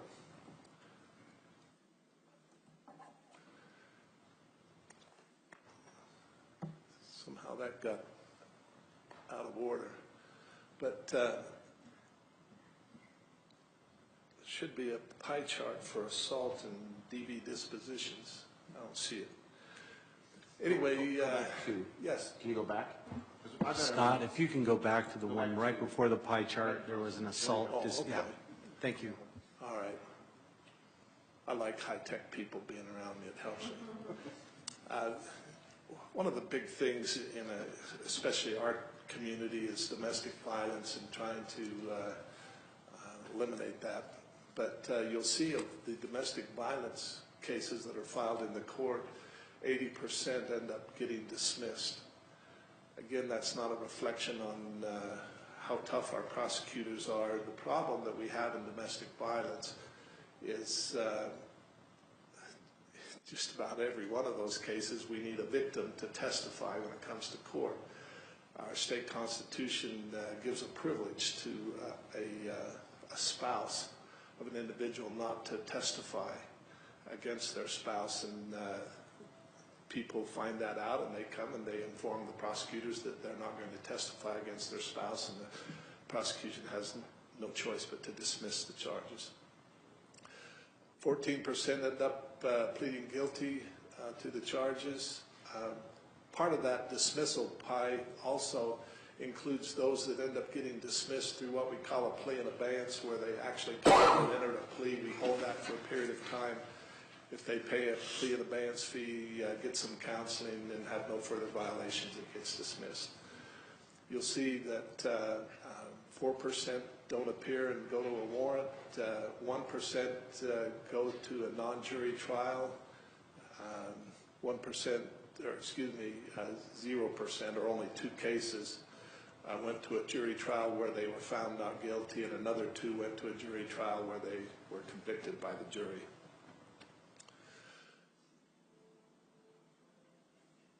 It's not the business of the court to retain or to gain revenue for the city, although especially at this particular time we talk about that because that's a byproduct of what we do.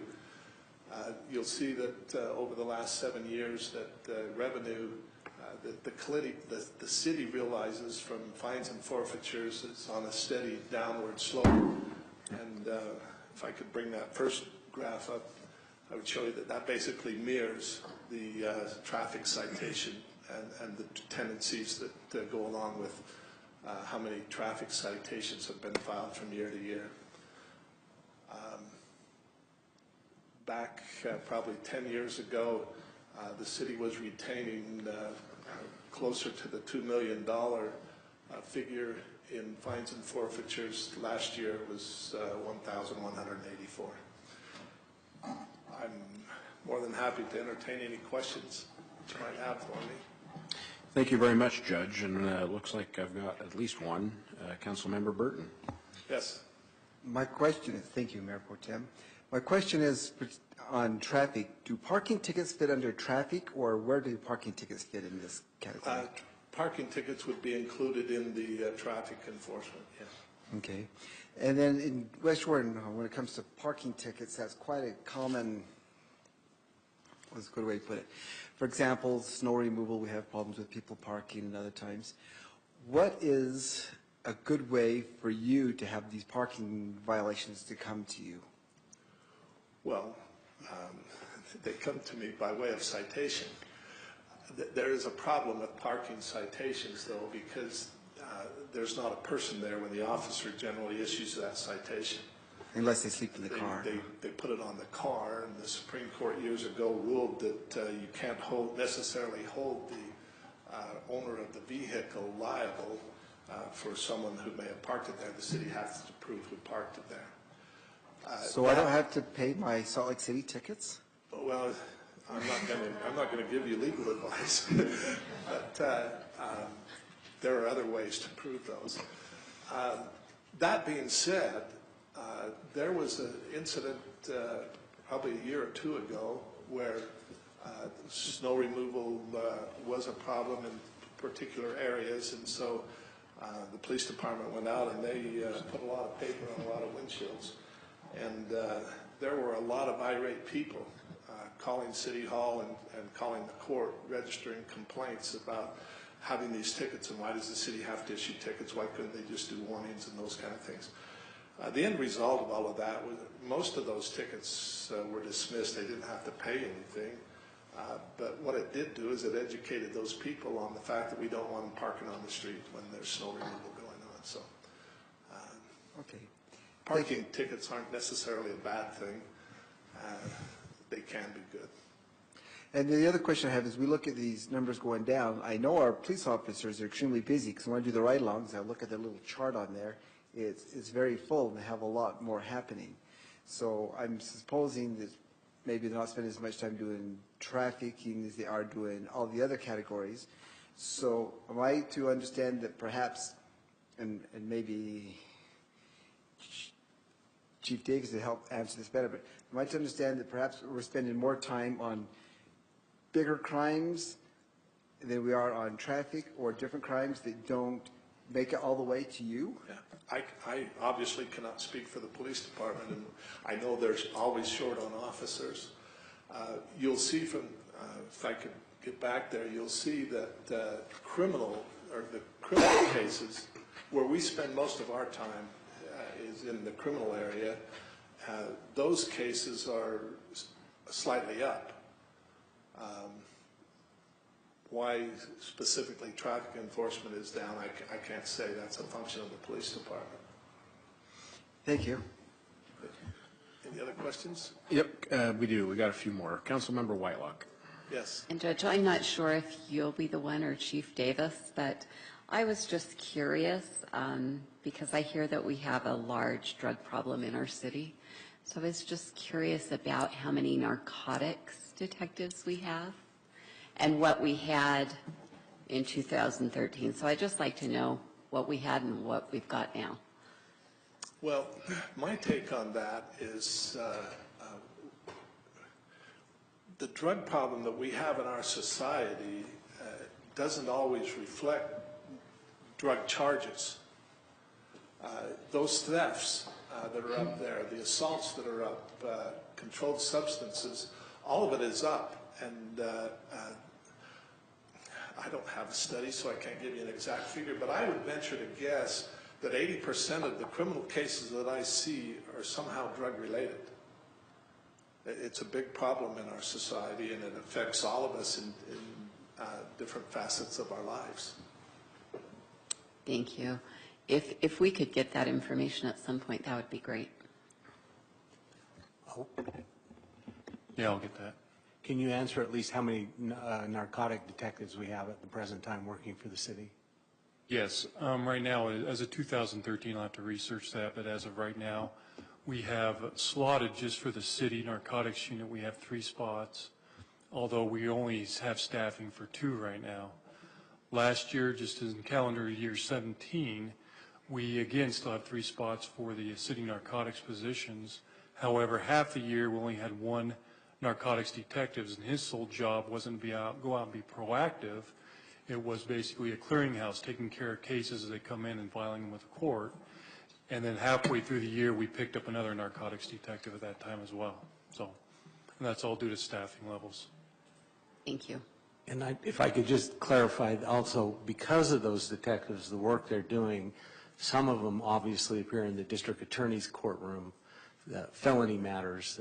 Judge Coons is dealing with those misdemeanor offenses, and I think he's being a little generous. My experience in Summit County as the county attorney was 90%. I mean, it was excessive. If we had a break-in, it was because somebody had an addiction issue to fulfill. If we had an assault because somebody was unhappy about the fact they were intoxicated, it's huge. The impact is gigantic. That's why I had my question, because I agree with that. I think you're right. Thank you. Councilmember Lamb. Thank you, Mayor Pro Tem. First of all, Judge Coons, thank you for all you do for our city. Thank you. I don't think anybody wants to be in front of a judge, but we're okay doing that today, so we're glad you're here. I am before you. My other question is, as our city grows, we always hear about the need for more policemen, the more need for more firemen, the more need for services. So I worry as a citizen about your workload. Are we to the point in our city now where, is your workload to the point where we need to start thinking about another judge in our city, or how are we on that spectrum? Well, that's interesting. I haven't been asked that question for a number of years. When I first came on, we were forever increasing the caseload of the court. And back in the days when Gary Lubers was our city manager, he would ask me that question often. And this was when our caseload was much higher than it is now. And I would tell him, well, right now I can handle it. If it gets much bigger, we'll have to bring on at least another part-time judge. And shortly before he left, he asked me that same question, and I said, well, right now we're handling it. He says, well, you told me that 8 years ago. Well, at that time, we were handling it. We were really busy, but we were handling it okay. And as you can see from the statistics, that case filing has gone down, not up. Had it continued to increase, we would have another court and another judge. But right now, we're okay with a single court judge, or a single judge court. Thank you. Thank you. Councilmember McConaughey. Thank you, Mayor Pro Tem. No questions, but rather just an appreciation for what you and your staff do over in the courts. I've had a few interactions with the good folks next door, and every one of them has been a very positive experience. You have some very friendly, dedicated folks over there who are very professional, know what they're doing, and they reflect very well upon the city. I wish we heard more often than annually, but I know that things are busy over on your side. So I'm happy to hear, or happy to go through the budget process and make sure that we're able to allocate those things that are needed to you. But please, should there be a need for anything come up between now and the next time that you're slated to be here, please don't hesitate to reach out to us. Today, as we were talking about some of the security measures that are being taken, if there are things that you see that are needed for the court, please let us know right away. You guys do such a great job balancing out the different things that need to be done to ensure that justice is ensured in our city. I, for one, want to make sure that we do all that's necessary to provide you with the resources to continue doing that while respecting the independence of the court. Thank you, Your Honor. Thank you very much. I'd like to say thank you, of course, to the City Council, but I have been doing this job now for 28 years, and with the exception of a couple of years there, I could say that I have the best job in the state because we have wonderful support from the politicians and from the administration, and especially from the police department, and it's a wonderful place to work. I have a wonderful staff, and we appreciate your comments. Thank you. And I just have one. Yes. First of all, I want to thank you for spending your time with us tonight, and it was great to hear from you. And I kind of want to get your perspective, maybe a 30,000-foot view, maybe over 3 years or 4 years, kind of what you see in West Jordan. Coming up in 3 years? Between now and 3, 4 years from now, and kind of a 30,000-foot view, just kind of your perspective. If you would have asked me that question 10 years ago, I would have said things would be increasing. But as you can see from the last few years, it's been decreasing. I don't think it's going to decrease much more than it has. I still think that we're going to see crime increasing, violent crimes, theft-related home burglaries, all because of this drug problem that we have. And I think there's a big need out there for our police presence. I understand they're having a hard time hiring good police officers, and they're trying to fill that need. But I would say that in the next 3 to 5 years, we're going to see an increase in crime. And we're going to see an increase in the way that crime affects our standard of living in this bedroom community. I just don't see an end to that opioid problem that everybody wants to talk about. All right. Thank you very much. Thank you. I appreciate your time. All right, we'll move on to the next business item, which is 8B. Discussion and possible action regarding ordinance 18-21, amending Title II, Chapter 4, General Plan Committee regarding the organization of said committee. Scott Langford, Rob Wall. I guess, Scott, you'll take that one.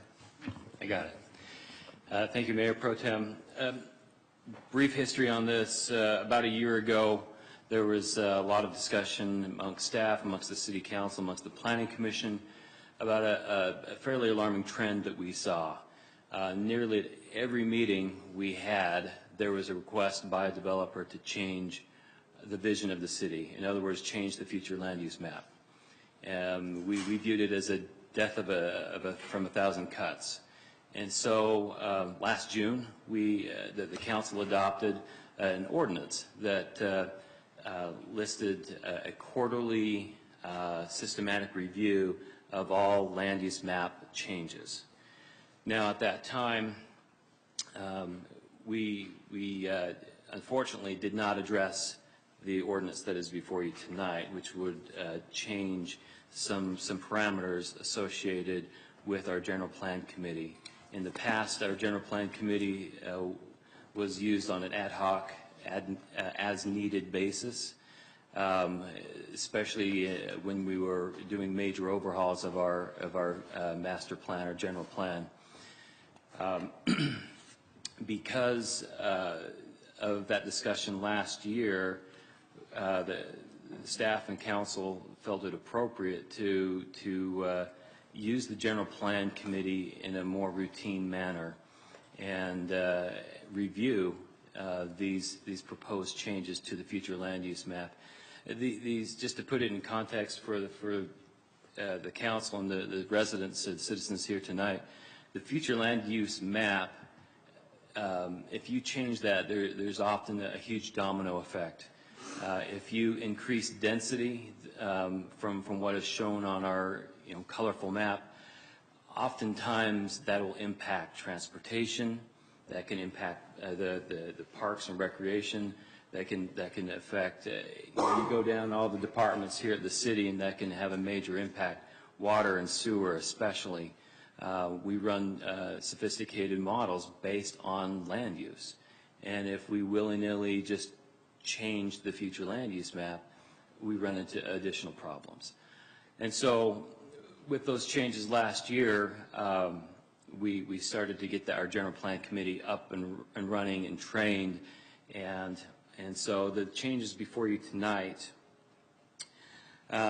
essentially change the General Plan Committee from an ad hoc, as-needed basis to a standing committee that can review and make recommendations to the Planning Commission, to the Council regarding proposed land use changes.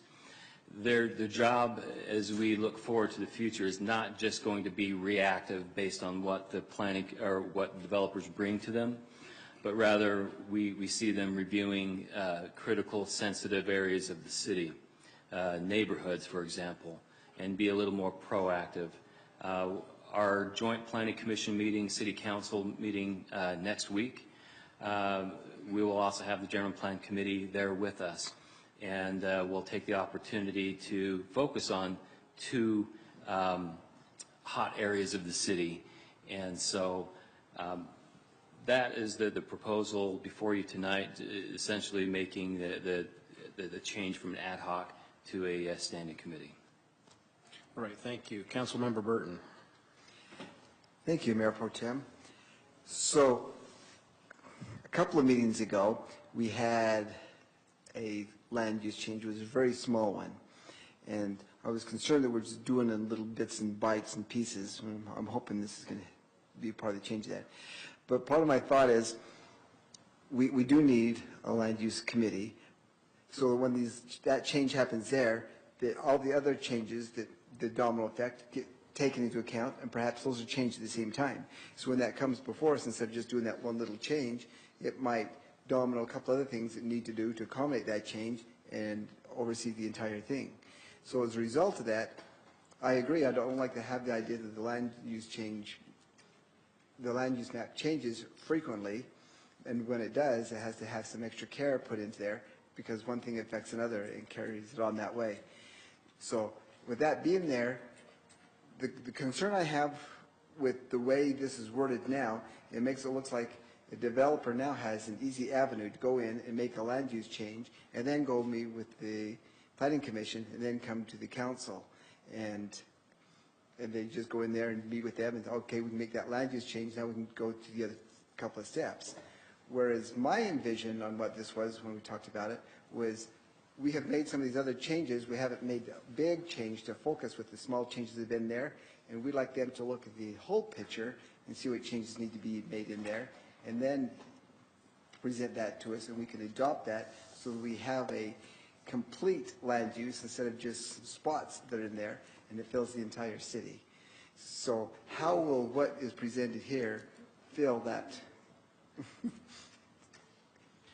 Well, this amendment works in conjunction with other components of our ordinance, specifically Title 13-70-7C, which outlines the process of rezoning and so the smaller little bite-sized pieces that you were referring to, Councilman Burton, was I don't see that being an issue.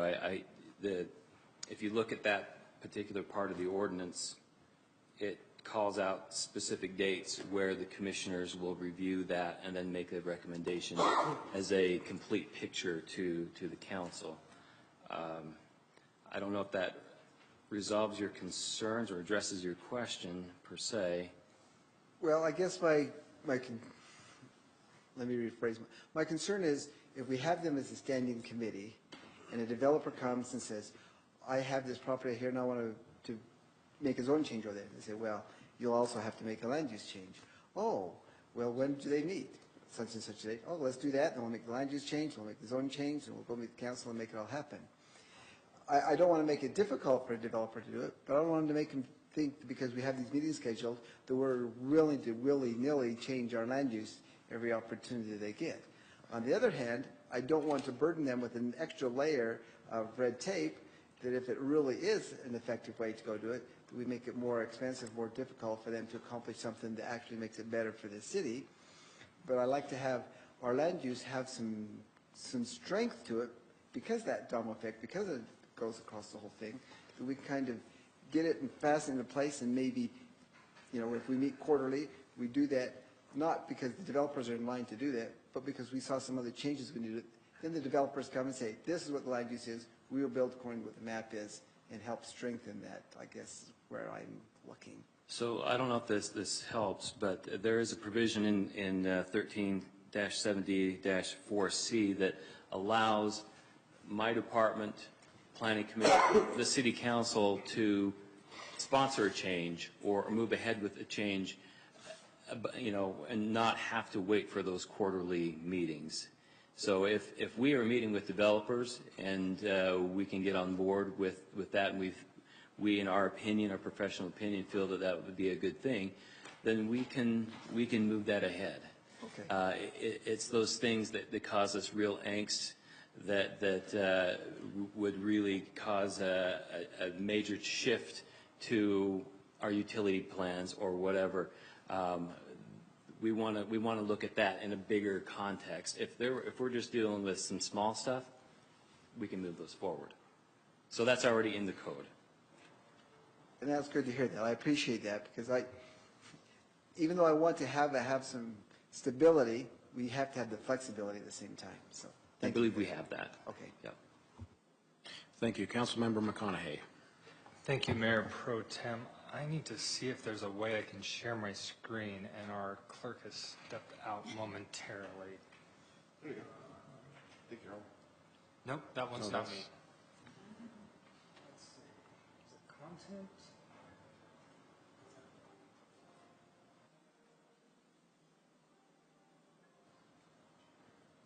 All right, I'm not sure which button to hit so I can project, but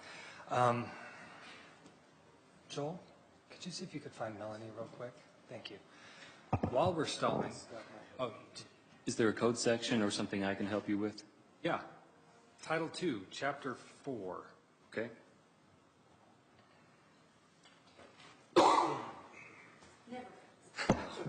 I waited until the moment you left. I know, you really did, okay.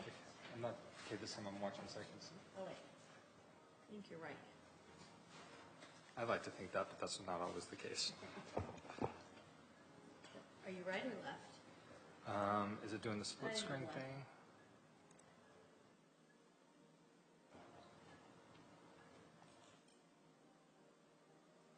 Working? No? No. Are you All right, working? we'll just let Scott project, yeah.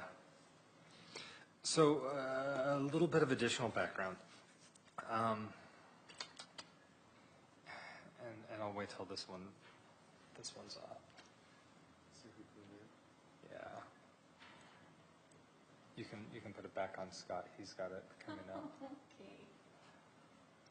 Is yours connected? Yeah, mine's connected. Oh, okay. Okay, there we go.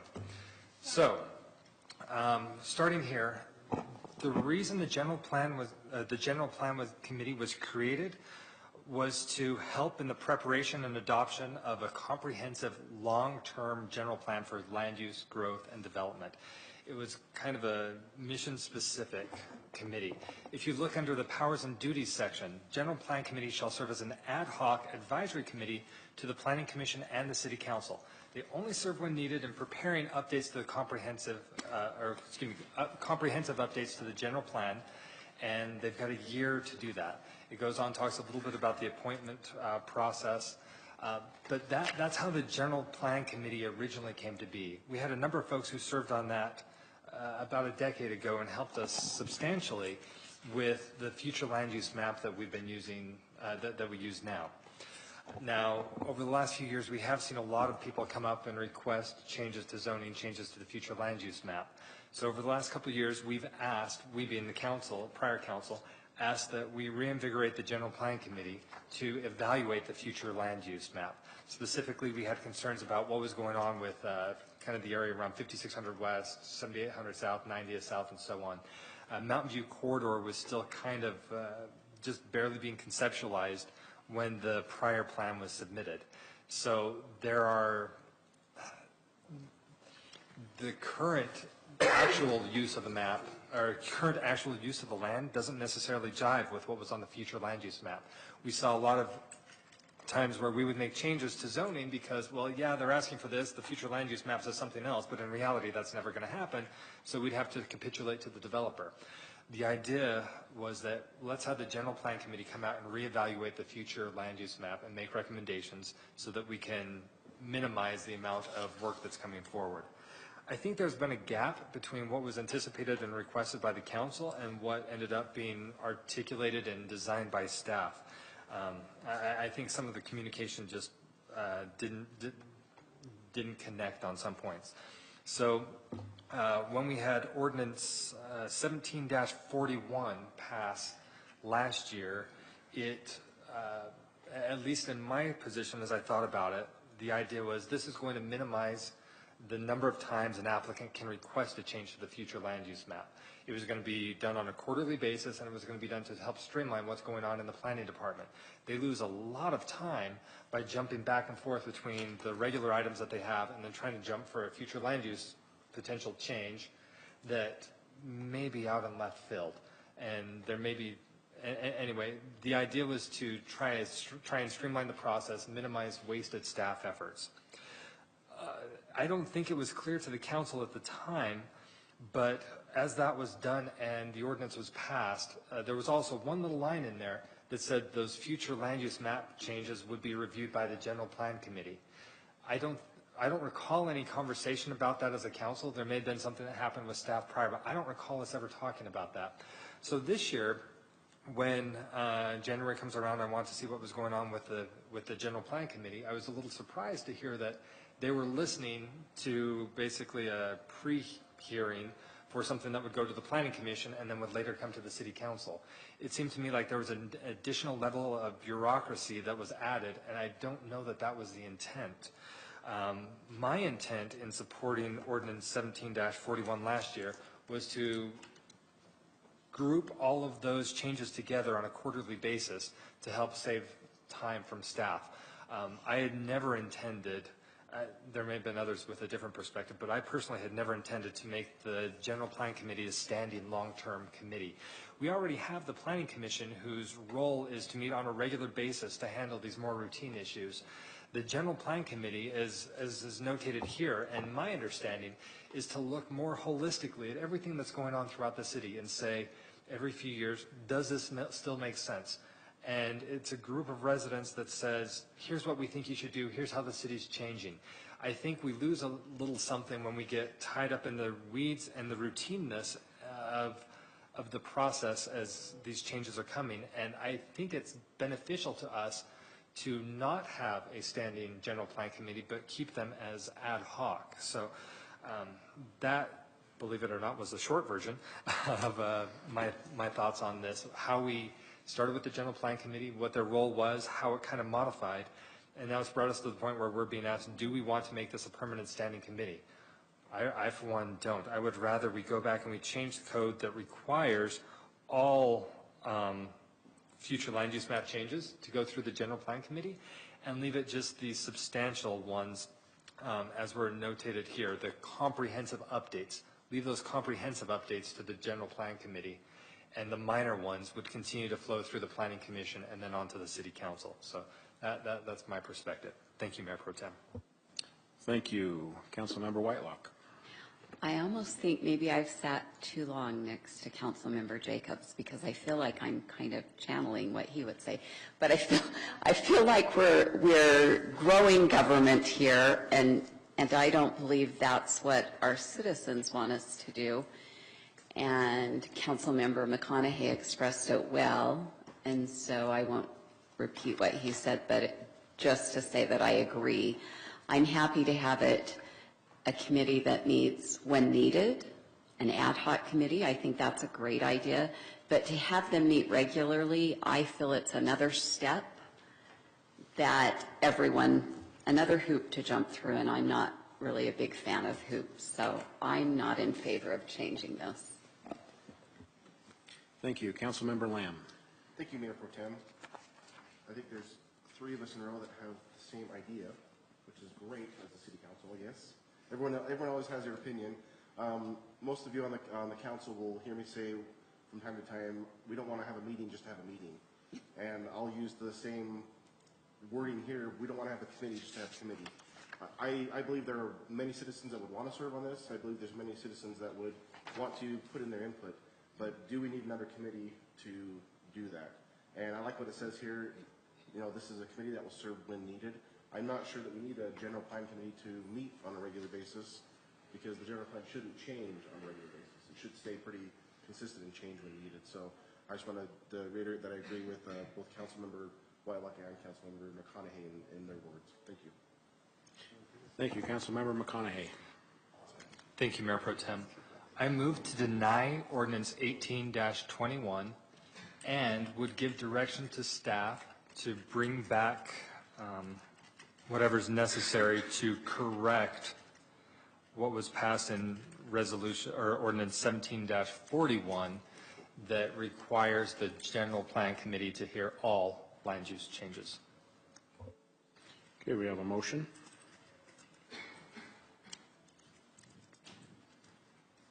I'll second. We have a motion by Councilmember McConaughey and a second by Councilmember Lamb. Discussion to the motion. Councilmember McConaughey. Thank you, Mayor Pro Tem. The reason for the second half of that motion is because right now we do have a contradiction in our code.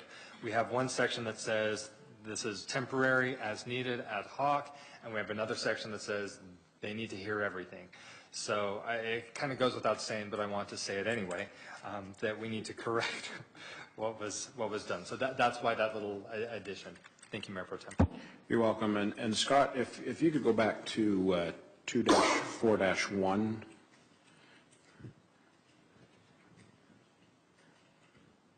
Just the key thing for me is to assist the Planning Commission in the preparation and adoption of a comprehensive long-range general plan. That's one thing I think we're missing is where is West Jordan going to be 10 years from now with land use?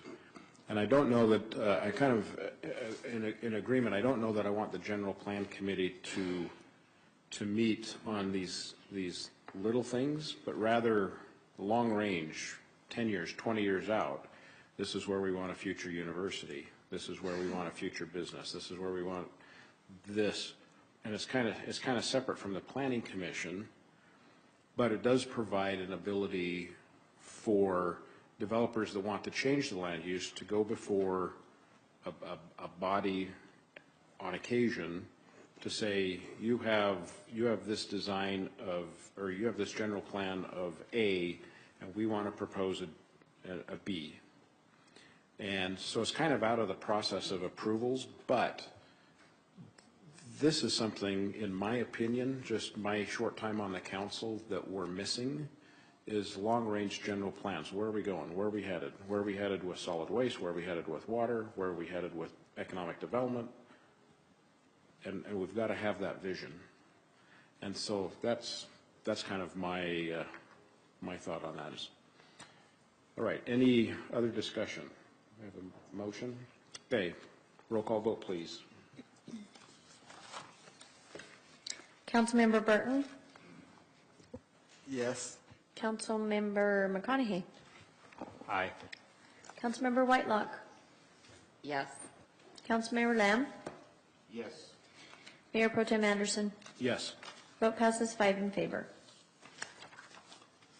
Thank you. We'll now move to business item 8C, discussion and possible action regarding resolution 18-100 approving the City of West Jordan business license study prepared by Zions Public Finance. Bill Piper. Thank you, Mayor Pro Tem. Zions Public Finance, Inc. was retained by the city to do a study of business licensing. And the study that we're going to hear about tonight calculates the maximum amount that the city may charge for business licenses. The resolution that's being presented tonight is to accept the business license fee study, but any potential fee changes would be addressed separately at a later date and adopted as part of the city's uniform fee schedule. Tonight we have Susie Becker from Zions Public Finance here to address the study and review it. Thank you. Thank you. Thank you. Zions really appreciates the opportunity to work with the City of West Jordan, and we appreciate all of the staff who helped, who provided a lot of time with invaluable data, research, reviewing assumptions, reviewing time spent on different activities. So we really do appreciate that. Okay, so the purpose of the study is really threefold. Number one, we want to make sure that we're compliant with Utah law regarding business license fees, that there must be, which states that the fees charged must reflect the amount necessary to reasonably regulate business activity, and we can include disproportionate and enhanced fees in that, as well as base fees, and we'll talk about those. Secondly, we want to look at what are the maximum costs. We want to make sure first we comply with the law. Secondly, what are the maximum costs for business licensing for the base costs? And then thirdly, what are disproportionate costs? What are extra costs that some classes of businesses may cost the city in terms of services? So as we look at this diagram here, to get a total business licensing cost, we're going to look at our base administrative costs, disproportionate, and we can look legally at enhanced, but we did not do that as part of this study. Most cities do not include it, and you did not have a need for it either.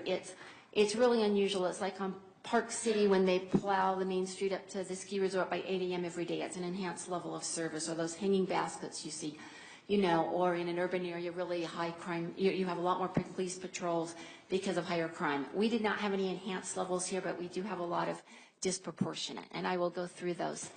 So let's start first with the base administrative costs, and then we'll talk about the disproportionate. So the base administrative cost starts, first of all, with the direct costs. Those who literally handle the business licensing fees, they directly touch it. They, the time spent by the employees and the supplies that may be used as well, postage, mailing, that type of thing. But in addition to direct costs from those handling those business licenses, we have indirect costs.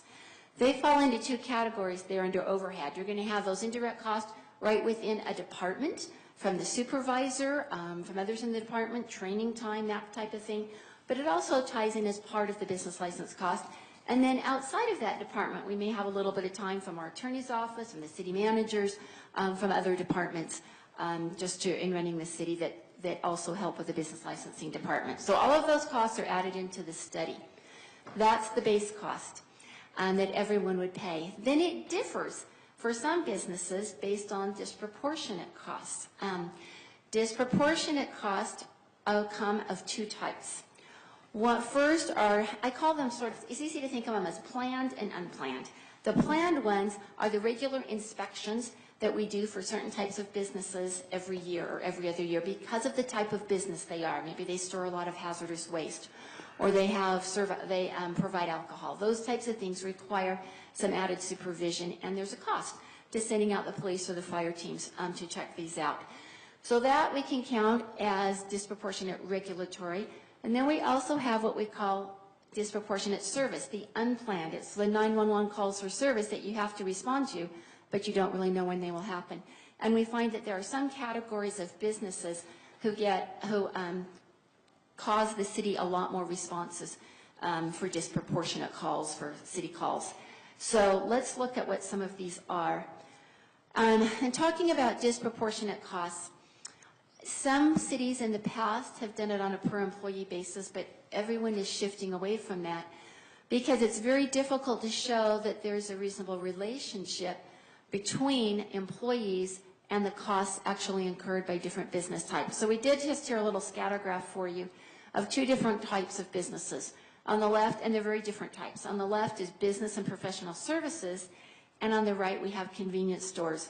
And you can see on the left, let's start with the business and professional services, that the calls are just really minimal in this type of business. You don't get a lot of calls from an accountant's office. But then you can see the number of employees varies and doesn't seem to relate to the number of calls. On the other hand, on convenience stores, we have a lot. That's always a high one. A lot of calls for service, but very few employees. So it's been difficult for anyone to demonstrate that there's a relationship between the number of employees and the number of calls for service. As I looked at them, it seems to me that it's more often the amount of traffic through an office and people coming and going that seems to have more of a correlation with the calls for service. Okay, so we're going to talk, as we figured your base administrative costs, the purpose of this report is just simply to tell you what your cost of services are so you can make decisions going forward on what you want to charge on fees. So we simply go through and just show commercial, what your current fees are, and you can see up on the commercial that you're currently charging $75.50 and $3 for a full-time employee or $1.50 for a part-time employee is how it's being done. And then we've shown on the right what the actual cost in these categories, and you can see this all through the report. Some are higher, some you're charging more than the actual cost, some you're not charging as much as the actual cost. I've got a question from Councilmember McConaughey. Oh, sorry. Yeah. Thank you, Mayor Pro Tem. Could you define actual cost in there? Is that the cost to have the permit issued, or is that the cost of, like as I'm seeing for the fire inspection and everything that goes along with that, or how is this actual cost calculated? Because that doesn't match up with some of what we've heard from staff and some of the time that's put into some of these items. That's a good question. I'll go back a little on disproportionate, explain that more. According to the law, remember that graph we saw a few back where you could have the base costs and you could have disproportionate and enhanced, and we've got rid of the enhanced because we don't do that. Base costs are just the actual costs of staff handling directly the paperwork, processing it, reviewing the application, helping fill it out, mailing it out, collecting the money, depositing the money, if it's online, however setting it up, any of those direct costs. In addition, you're going to have some overhead costs in that department. You're going to have a supervisor. Your staff's going to go to training meetings, and a portion of that time could be allocated to business licenses. Depending on how they spend their time, you could allocate it proportionately. And then a little bit of city time as well. We certainly have some probably attorney time a little bit now and then reviewing things such as business license fees, and some of that has been added in from city managers, other departments, HR, hiring, and that type of thing. That's your base cost. So disproportionate, so that would be the base for everybody. Then disproportionate would vary depending on the type of business. So what we do in order to calculate disproportionate costs There's the two categories. You've got the ones who have added inspections, which is kind of what we're talking about now. And then you've got ones where they have added calls for service. And I'm going to explain to you when we get to that slide how we get the calls, how we show that some business groupings have more calls for service than others. Does that answering your question at all, or keep going? Not quite. So for example here, disproportionate inspection costs for fire. So I'm assuming that's for the fire marshal to go out and inspect the business. Small business, 0 to 12,000 square feet. If it takes them X amount of time to go through the paperwork, X amount of time spent on site, considering their salary, their benefits, wear and tear on the vehicle. Right. If it takes somebody 3 hours to take care of one small business, $73 doesn't quite seem like the actual cost incurred. So that's why I'm questioning the definition of actual cost. Right. The fire is done every other year, is my understanding. It's done the initial year up front on a new application, and then on renewals, you're only doing that one every other year. So you're going to divide that cost over 2 years. It depends how many people are going and for the length of time as well that they spend as they go. Okay. So anyway, here are some of the current fees and the actual costs, and in this case, many of those at the top there would be going up for those on the size of the business. For the inspection on the fire costs, here on the police ones, those are really quite high. You'll notice that we bring down the regulatory review on some of the alcohol ones, and that's because we get state money for alcohol enforcement. So we offset the cost with that state money to bring that down. On the next slide, let's talk about disproportionate service call costs.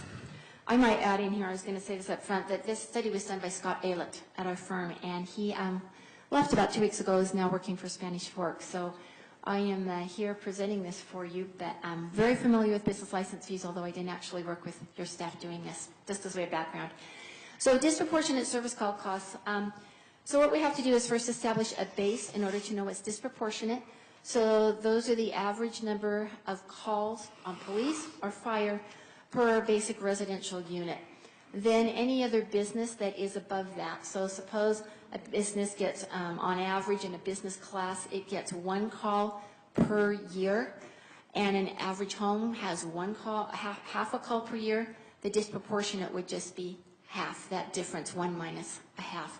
So we can only count the disproportionate amount, and it's when we put businesses in groupings or categories, every business in that category has to be charged the same disproportionate amount, although some businesses may have more calls and some may have less. So what we do is our GIS folks, they literally geocode all of these calls for service to the different businesses. They match up the police call list with your business license list, so we know how many calls for every business, and we usually do it over a 2-year period and average it. Then we group them by type of business. We might put all automotive together, we might put all business and professional together, light type of businesses. And then if there are, once in a while, often there are 1 or 2 outliers that are really high statistically, they are thrown out so it's statistically sound. And we take the average of that group, and then we multiply it by the cost per call to respond to a 911 police call or 191 fire call. That cost per call is different than a police or fire inspection, which is planned. This is a response. So looking at this, everyone always gasps when they see these numbers. There's a laser on there, yeah. You can see some of these high ones. Convenience stores are always high. You're right in the ballpark of what we're often seeing. Lodging, you'd want to charge on a per room basis, same with assisted living. You can see some of the ones here are actually quite high. Grocery store. It's just showing you what your actual costs are in responding on average in a year to calls for service in that, for that business grouping. But these are the factors most cities consider. Most cities don't charge the maximum in all of those categories. They look at a lot of factors as they decide what they will charge. Our purpose is just to show you the true cost, and then you would decide what your policy would be for setting fees down the road here. But one of the things they'll look at first is a percentage change to current fees. Are we going to be doubling those fees? But they'll also look at what is the actual dollar amount of the change. I mean, if maybe we're doubling the fee, but it's only going from $25 to $50, so it's not a huge amount. they'll look at what is the correlation between the proposed fee and the actual cost of service. Are we only going to charge, let's say, automotive services 20% of their actual cost, but we're going to charge grocery stores 50%? Is there some type of equity in there? They consider that. They'll consider which businesses generate other revenues, such as a lot of sales tax that also helps offset some of the costs that are that some business groupings cost the city. And then they'll also look at sometimes the comparative or competitive fees in neighboring cities, and we have some comparative fees in Appendix B in the report, because you are somewhat competing to have business in your city rather than locating in the neighboring cities. So they look at all of these factors. Often they'll want to ramp them up over several years because we want to keep businesses in business and we want to be considerate of that.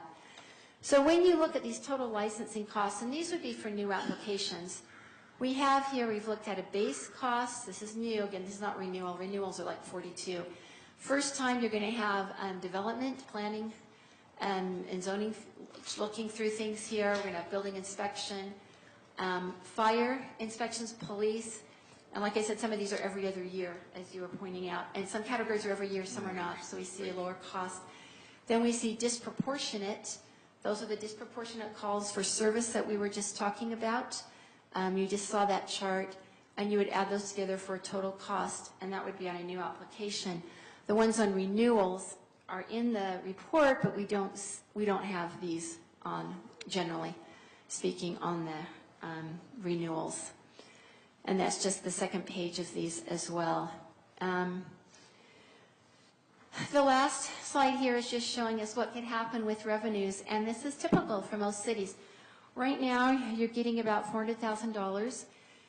You have probably adjusted your fees that you will lose because of the 2017 legislature. You cannot charge home occupations anymore unless they really create a disproportionate impact in the neighborhood, and that's rare. Or unless you're not requiring them and someone asks for one, which some businesses need or want to buy wholesale or things like that. But generally, most cities saw their revenues going down just a little bit, and but you're at about $400,000. If you were to do the maximum, you would be here. I would just look at the totals here rather than category by category, because you had combined in here. We've separated out now the renewals, the safety inspections, the police reviews, so you can see the different components. Anyway, but there is some room to look at these for some equity. If you change over from a per employee based system, you know what your costs are, and you can look at what revenue you need to recapture, what you can capture from other means through taxes and other means, and just basically have a cost, the true cost of the different business groupings. And the business groupings are shown in Appendix A in your report. So that's a summary of a lot of numbers in a short time. Any questions? Yeah, we actually have some. Thank you for that presentation. Councilmember Burton. Hi, thank you for sharing that with us. Thank you, Mayor Pro Tem. My question is, what is the difference between the maximum and the actual? Is the maximum generated from the actual, or where does that maximum come from? So if we go back on here on this one, this is the maximum. This is taking the maximum fee that we had in every category, which is going to be right in here. It's going to be these. This right here is your total cost, multiplying by the number of businesses that are in each of these categories. And we have this line by line in the spreadsheet. So you multiply the maximum by the total number of businesses, and that's where you're coming up with the total maximum fee revenue, and that is your actual cost. That number right there is your actual cost. Okay, so our actual costs and our maximum are the same thing. Mm-hmm. You generated the maximum from the actual costs. Mm-hmm. Because the actual cost, you really can't charge more than what the actual cost is. But we can charge less all we want. And most cities do. Okay, so obviously in some categories we are already charging more than what our actual costs are. Mm-hmm. So how long do we have to make that correction? Is there a penalty from the state, or No. what happens there? No, and no one's complaining, but you probably want to gradually get yourselves in line. Probably a good question for your attorneys, but they're not grossly off, and you're generally, low. So we're fairly good. Mm-hmm. And thank you for your details on that. Then the other question is, since we are not charging for several home-based businesses now, Yes. yet there is still some actual cost, where is that reflected in the report? It's not. You cannot charge for home-based businesses Correct. anymore. We don't charge, but there's still a cost to us. Right, and we did figure out what the cost for a home occupation license is. A renewal would be $42. And we figured that because if you don't require, you're not requiring them to get a license. I mean, you could require them to get a license and not charge them for it, or you cannot require a license, and then if they want, and some people choose to require they get a license and not charge because they want to keep track of them. Most cities that I've worked with choose not to charge them for a license, but there will be a few who want the license because they want to, they need it for some aspect of their business. They have to be licensed. And so they will come to you. So we have figured the cost in there. So you do have that cost. Okay, so we are requiring license still, as I understand, just not charging them for it on those home base. Is that correct, Mr. Bricky? For home-based businesses, we're still requiring them to have a license, but we're not charging them for it. Is that correct? So currently, right now, we are not charging them to have a home-based license, nor are we requiring them to, unless their impact is larger than the typical residential use. If that's the case, then we do charge them to get a business license. That would be a dance studio or something like that that would have a higher impact in the residential use. If they come in and request a license that we provide them, and we normally would not charge or require them to get one, then we do charge for that, and that is permitted under the code.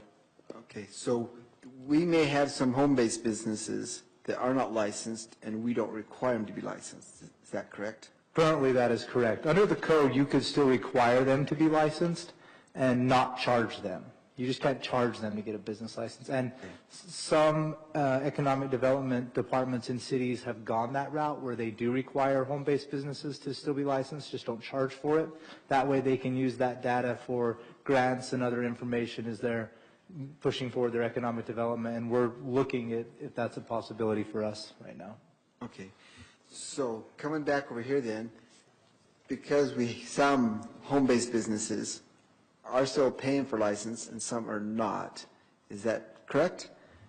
Currently, the only people who are being required in a home business to get a license are those who have a larger impact than the normal residential use. Those would be a dance studio or daycare, something like that, where people are coming and going and it's a higher impact than typical residential use. But some businesses require a license for their business, for, say, insurance purposes or something like that. That is correct. So if they come in and say, I want a business license, do we charge them for that? We do. If they request it at their request, we do charge them for that, and we're permitted to do that under the code. Okay. So if I come back over to that one now, so some people are required to have a license. I'm actually one of those, which is, I'm a home-based business and I got a license. And so I buy that license. So you calculated how much that actual cost is for my license. So reflected in that, I'm supposing are the people that have a license that didn't have to pay for that. But we're not requiring that, so I guess that would not be Yeah, fair. no. So you don't have any cost. If you're not requiring them to get a license, you're not processing that paperwork, and you're eliminating that cost. So you've eliminated a lot of cost on your home occupation as well. But we do calculate a cost for the ones that want it or that are required because they have a disproportionate impact. Okay, not to belabor it, then let me ask one more. Are there any people who have a business license in West Jordan that don't pay for it?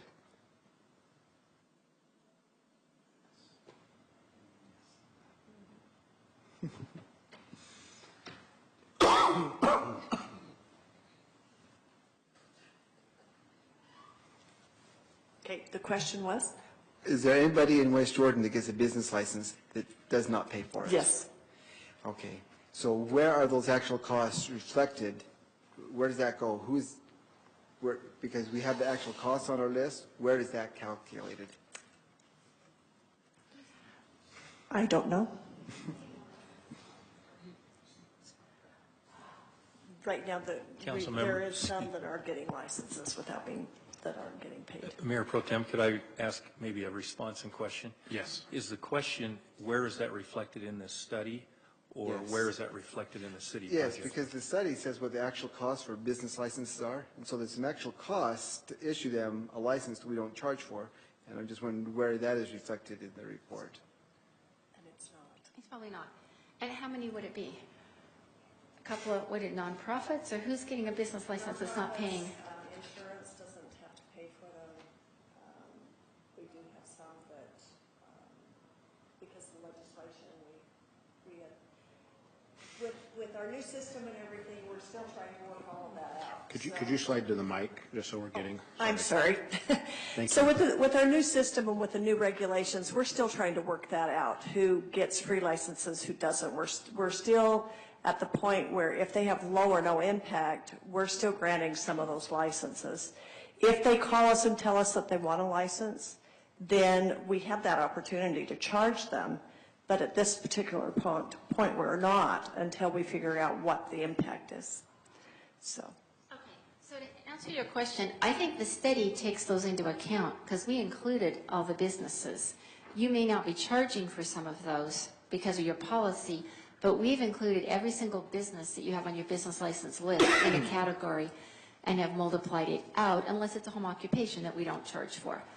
So ours total would include everything, and you may just be doing some out of goodwill or because of the type of business you want to encourage in your city or for whatever your philosophy may be. So we would recoup those costs if we actually charged what those actual costs were in other categories, even though some are not having to pay. Yeah, but I think it's pretty minimal, the ones that aren't having to pay. I think you're talking Okay. about a little teeny amount here compared to some pretty major amounts you can do through disproportionate. Thank you. And I apologize for taking so much time, but I appreciate your patience with me, and I appreciate your reports. Thank you. Councilmember McConaughey. Thank you, Mayor Pro Tem. I was just going to two things. I was going to chime in that I'm one that has a home-based business license, but did not have a fee. I thought we had some conversation with this as a council the first part of January or so, and then looked at the code, and I thought that's when we said it would be best to not charge. As was mentioned, we had the two options. We could require it but not charge a fee, or not require it and then charge a fee should it be requested, or the third option is not require it when requested, not charge a fee. And I believe we said let's go that third route for the time being until it comes time for the fee schedule to be updated. So I would anticipate that we would be having more conversations about the fee schedule a little bit later, not necessarily in conjunction with this study, but when the fee schedule as a whole is adopted. So that, just a little thought there. And then the question I have for probably legal is going to be, if we approve this study, what impact or implication does that have? Does that mean, yes, we see this, we agree with this number, and therefore if someone were to take us to court because of the charges that we're imposing, we would have to be in line with this? Or is this more of a, yes, the study was done, we approved the study, and there's not necessarily a correlation between them? The latter. Okay. The only way we would be accountable legally for this study is if you then choose to take these numbers and you implement them, and somebody challenges us on the numbers that they are not consistent with the impact caused to the city. So this is just accepting the report as done. Okay. And going back to the change that we made, we did update. It was on January. We have an awesome city clerk. I'm a little bit of a diversion for just a second, but I am incredibly privileged and lucky to be sitting right here because all of the information you could ever need right at her fingertips. And it was January 24th, 2018. We did make a modification to our code that said it was during the uniform fee schedule review. We also addressed like the mechanical and amusement fees. Remember, we talked about arcades that week. There was a line to be added to the fee schedule for home-based businesses not requiring a license to be $0 and with no additional business development administrative fee. So that's accurate, and as of that date, we stopped doing that. Prior to that date, we were charging a fee. So the statement that's been made is we're not charging a fee for non-businesses. We did charge a fee for 8 months. So it's kind of a split answer. But legally, we are allowed to charge a fee for those businesses that come in and request them. We've chosen not to. That's where we led into it this time. We're reviewing that as with the new economic development. Economic development would like us to see require licensing for all businesses and not charge the fee, eat the administrative cost. That way we can use those numbers to try and get grants, move forward with some of the economic development goals that we have. And then also, so you can track those businesses. Sometimes businesses start in a garage that you want to keep in your community, and you'd like to know that they're out there. That is my opinion as well. Thank you. Quick other side note. After we did have the change, I didn't make any phone call or have any further conversation with business licensing. They just went back and saw that the license application was prior to the change was, and they just sent it over. Again, another example of our staff going above and beyond to be responsive and proactive and just jumping out to do the right thing. So having gone on that little detour and with a clarification from Mr. Wall as to the legal impact of adopting the study, although I would have liked to see a better explanation of the definition of actual charges, I would still be in favor of adopting this, accepting this. Thank you, Mayor Pro Tem. All right, and I just want to clarify a little bit. I see this as a longer range plan with these numbers that you see on the screen right now, which I will read for the audio recording. We have our revenue for fiscal year 17 of $400,261. Our cost, which is titled on this graph, max fee revenue, so this is our cost, is $2.2 million, which means that a difference of $1.8 million. That $1.8 million is either being subsidized, I guess, by either sales tax. I mean, there's some other revenue stream that is offsetting that, correct? I mean, I guess Bill's who I should be looking at. It's probably sales tax, and we can offset some of that. So what we're doing tonight is accepting this as numbers, and then as we work through the fee schedule and our staff, we'll discover what will support the city and support our business community so that we can move forward with economic development, a bigger picture in my mind. So, Councilmember McConaughey, I think, did you make the motion or? No, but if you're looking for a motion, I would move to approve Resolution 18-100. And I'll second that one. So we have a motion by Councilmember McConaughey and a second by Mayor Pro Tem Anderson. I'm sorry? Thank you, Susan. All right, so we have a motion and we have a second. Do we have any discussion to the motion? And this is just not changing fees. This is just accepting the report. Correct. Right, seeing none, let's go ahead and vote. Mayor Pro Tem Anderson? Yes. Councilmember Lamb? Yes. Councilmember Burton? Yes. Councilmember Whitelock? Yes. Councilmember McConaughey? Aye. The motion passes 5 in favor. All right, thank you. Last business item for tonight is business item 8D. It is the discussion and possible action regarding request to remove no parking signs on Hidden Peak Drive, 1075 West, located in the River Oak Suites and Apartments. Councilmember Burton, and since Councilmember Jacob is not here, I guess it's all yours. Thank you, Mayor Pro Tem. Okay, let me give a little bit of background on this. I won't do a whole lot because all the people here probably don't want to be here too much longer. But one correction I want to make on this, it says I am requesting to remove the no parking signs. I just want to request to discuss the no parking signs and not necessarily make a request to remove them. So there's a road, and you probably saw it in your packet, that's right off of 90th South that has substantial traffic, and I don't have my computer turned off on me. Anyway, it's right by the River Oak subdivision. You want to pull that up? Can you get? Thank you. He's got it for me. I don't want to use his computer. But as you're doing that, a couple of years ago, the residents were requesting some no parking signs along that street because they felt that there was some improper things happening along the road by people who are parking over there. And as I met with the residents, we also contacted our city engineer, traffic engineer, and the police department. There it is, it's that street right there. And if you look down, can you pull the hand down right there? Good. Right there to the left, there's a little turnout there.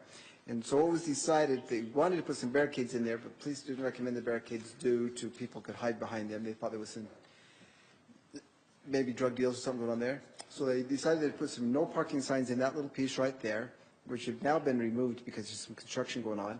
And they put some no parking signs up at the end near 90th South so that they wouldn't be blocking the right-hand turn areas. And then suddenly I got a call from the River Oaks people that said they now have some no parking signs on the other part of the road, on the east side of that street, all the way down to where the entrance is into their place there. That's it. And I also learned at that time that building you see to the northwest, the longest building, that is actually not an apartment building, all the others are, but that one there is a hotel. And we have another hotel in the city. And the concern that they have, as they expressed to me, is they have sometimes when they run out of parking, they use the street for their overflow parking. And since those signs went up, suddenly they were amazed. They showed up without anyone talking to them and wanted to know, well, they wanted to have the signs taken down. I told them that I would just look into see what the options are. So my question is, or my request is, if the staff could take a look at that and see if there are some additional options we can do in addition or instead of the no parking signs, that we could find a way, whether they build additional parking on their own property or something like that. I would just like to be able to provide some guidance back to them for what we could do. Since they're a business in West Jordan and have been for several years, that building was built to house the Olympics, or the Winter Olympics when that was here, and then it been used as a hotel since then. So I don't want to create a new burden on them, but I want to find a way that they can continue to function and grow and be a good asset in the city. And at the same time, since the residents that use that street quite a bit, and now with the other houses going in, will add additional traffic onto there, and perhaps police would be able to recognize this, or maybe Mr. Bricky could answer to it, on how much room do we have to have and how much traffic is on there, and is that why 2 years ago we didn't have the no parking and today we have it? And basically, what are some options that we can do so that we can continue to let that business serve in West Jordan? Well, in this instance, in 2005, River Oaks came in, and you can look just down below that empty lot. They actually applied in 2005 to turn that into their an additional parking space. They actually had it approved for additional garage parking as well as what they have out. You see these white lines, those are covered parking.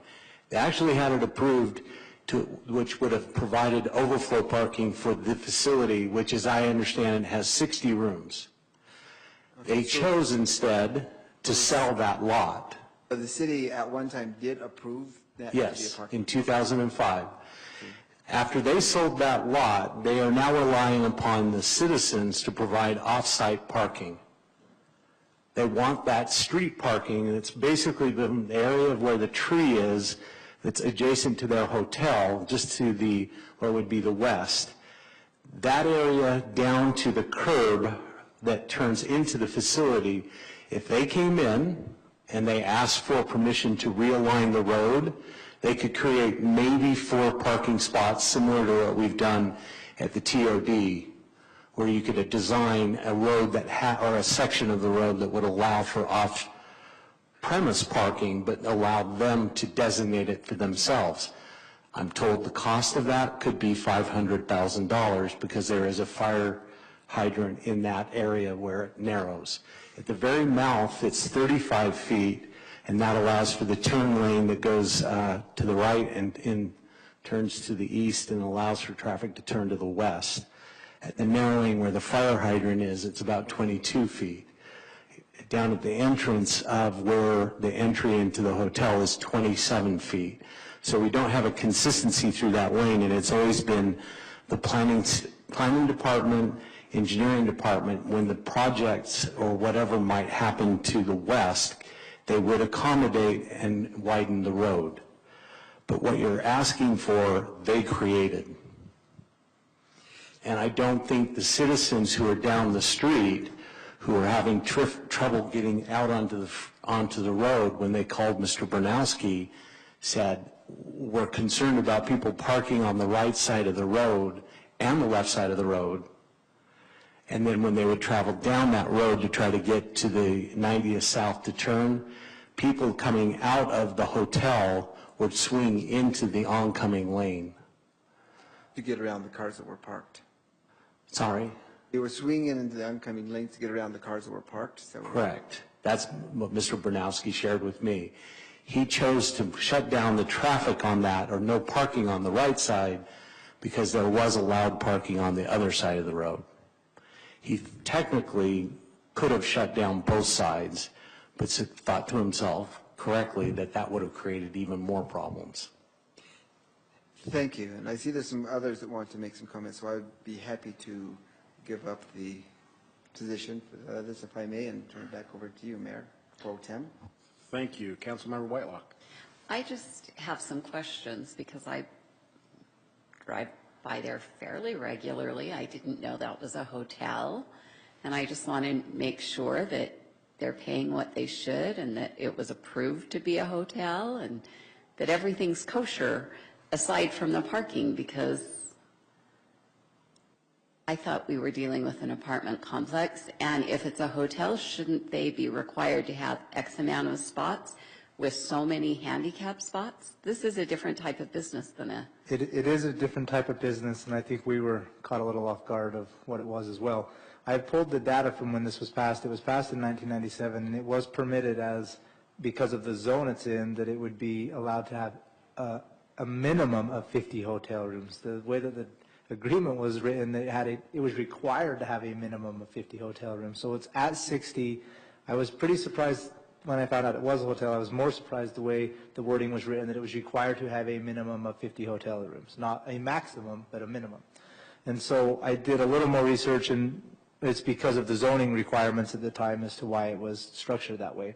As far as the parking stalls per unit, it is passed and has the original number of stalls that were approved for the development. It has not lost any parking spots other than the road spots and those spots in the lot that they have now sold that they had as additional parking. I think what's happening, though, is the covered garage spots are being used as storage, and where those were originally thought would be used as garages, cars aren't going into those spots. They're Americans and they store their stuff in the garage? Yes. Okay. Storage unit. Okay, thank you. Thank you. Councilmember McConaughey. Councilmember Whitelock beat me to it, so I'll relinquish the floor. Thank you, Mayor Pro Tem. All right. So Joel, I guess what you're saying, or David, just to summarize what's being said, there's signs up there now for no parking, and it's sort of related to a lot that was originally identified to be overflow parking, which they have sold.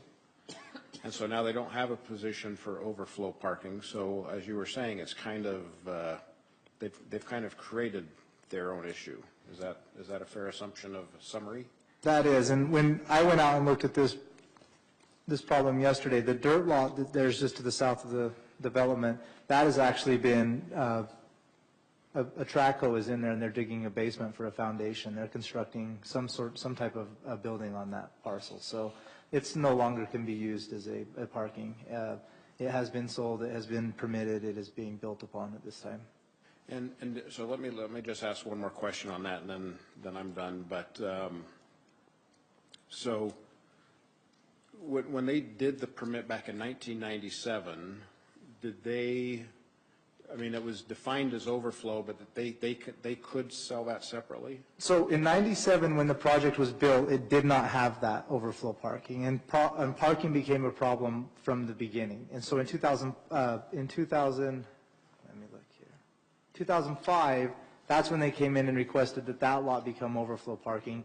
The minutes say that the project has been plagued with parking problems even through the original development, even though the original development provided the required number of parking stalls. The applicant's proposal does resolve a significant parking problem for this site plan issue. And so in 2005 is when they came in, had that other parcel made a parking lot, and had the overflow parking. So yes, in essence, they had a problem, they resolved their problem, they then sold the answer to that problem and have recreated their problem. But really, this is something they need to correct. It appears to be self-inflicted. But we did have our staff, Larry Gardner and Bill Bernowski, went out to talk to them last Friday and encouraged them to come in. You can see the area if they don't want to cut into the sidewalk or realign it. There's an area just where there's two trees. Yes, right there. They've looked at helping them create some additional parking in that area, but they've got to come in and do that. The explanation provided by the manager was the owner was unavailable for the next 90 days. The problem becomes more profound in the winter when the skiing season comes in, and it's a great access to the canyons.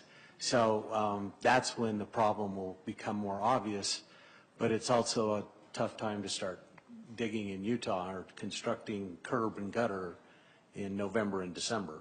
I think it's almost impossible. And as you can see from the picture that's up there now, if the vehicles are parked on the right side or the east side of the road, the cars that pull up, which just off screen, out of the apartment complex, if they're sitting there waiting to turn right, they can't see because of those vehicles what's oncoming traffic. And so they're literally having to pull out into the oncoming traffic lane, and those cars are coming off 90th, and so they're pulling out into oncoming traffic in a blind spot. So if we are going to permit parking on this road, it's best to leave it on the west side so those cars, as they pull up to pull out of the apartment complex, can see what's coming on oncoming traffic. It doesn't create that blind spot. Okay, thank you. Councilmember Lamb and then Councilmember Burton. So just to clarify, there is the west side you can park on, correct? Today. But I mean, even looking at this, that road is just not wide enough to have parking, period. And I can see why the residents down that street would not be happy. I wouldn't be happy about it. That's one of my concerns with an apartment complex going by my house is once it opens, there are not enough spots in that apartment complex, and they're going to be parked on 1300 West. So I'm going to be curious to see what happens when that happens. Do we have any way to require them, since they are a hotel, it's not an apartment complex, they're a hotel, they have 60 units, can a city require them to build more parking on their land that they have there?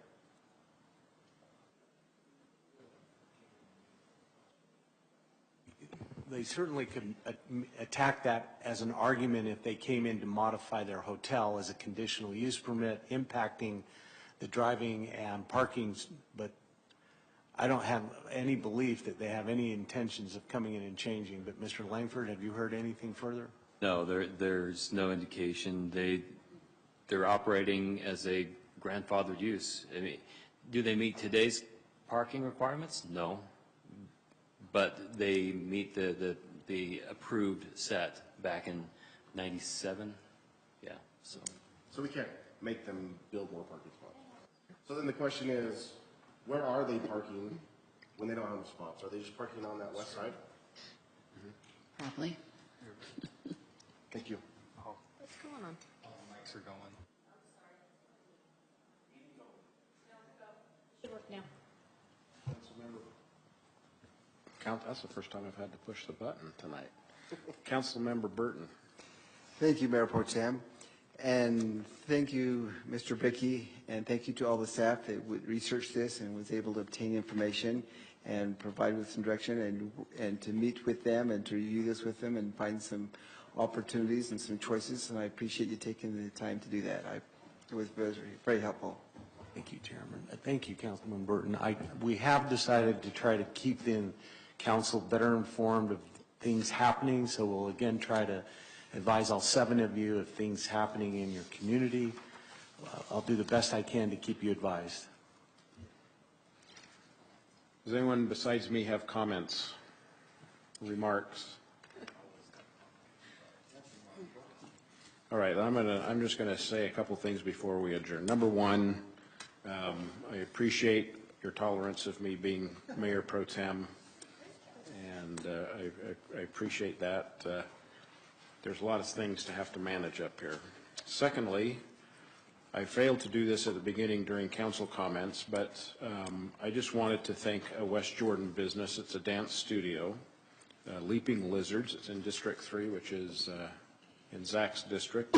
My daughters perform in, and had the opportunity at West Jordan Middle School to dance with my daughter as part of their routine. And unfortunately, she needs to move to Nevada to be with her family.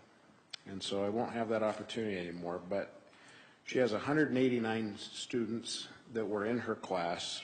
She's been doing it for 10 years, so I calculate about 2,000 young women and young men who have danced in her home-based business, just off 48th West, and filled the auditorium.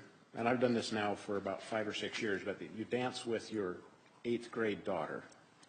So you have to wait till 8th grade before that happens.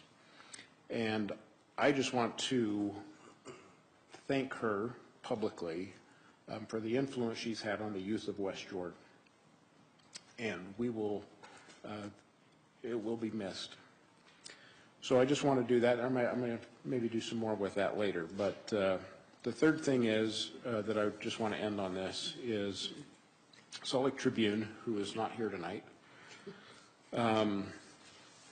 ran a story and published an editorial about transparency in West Jordan.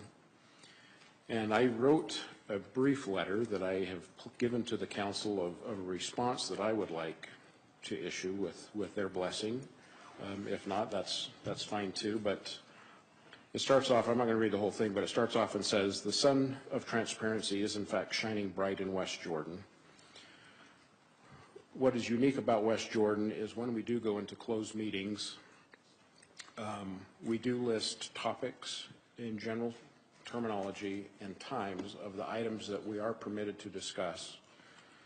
And if we wanted to reduce the percentage that Salt Lake Tribune calculated, all we would have to do is hold other closed meetings less frequently for longer times, and the percentage would go down because it's just a percentage of the meetings that we held.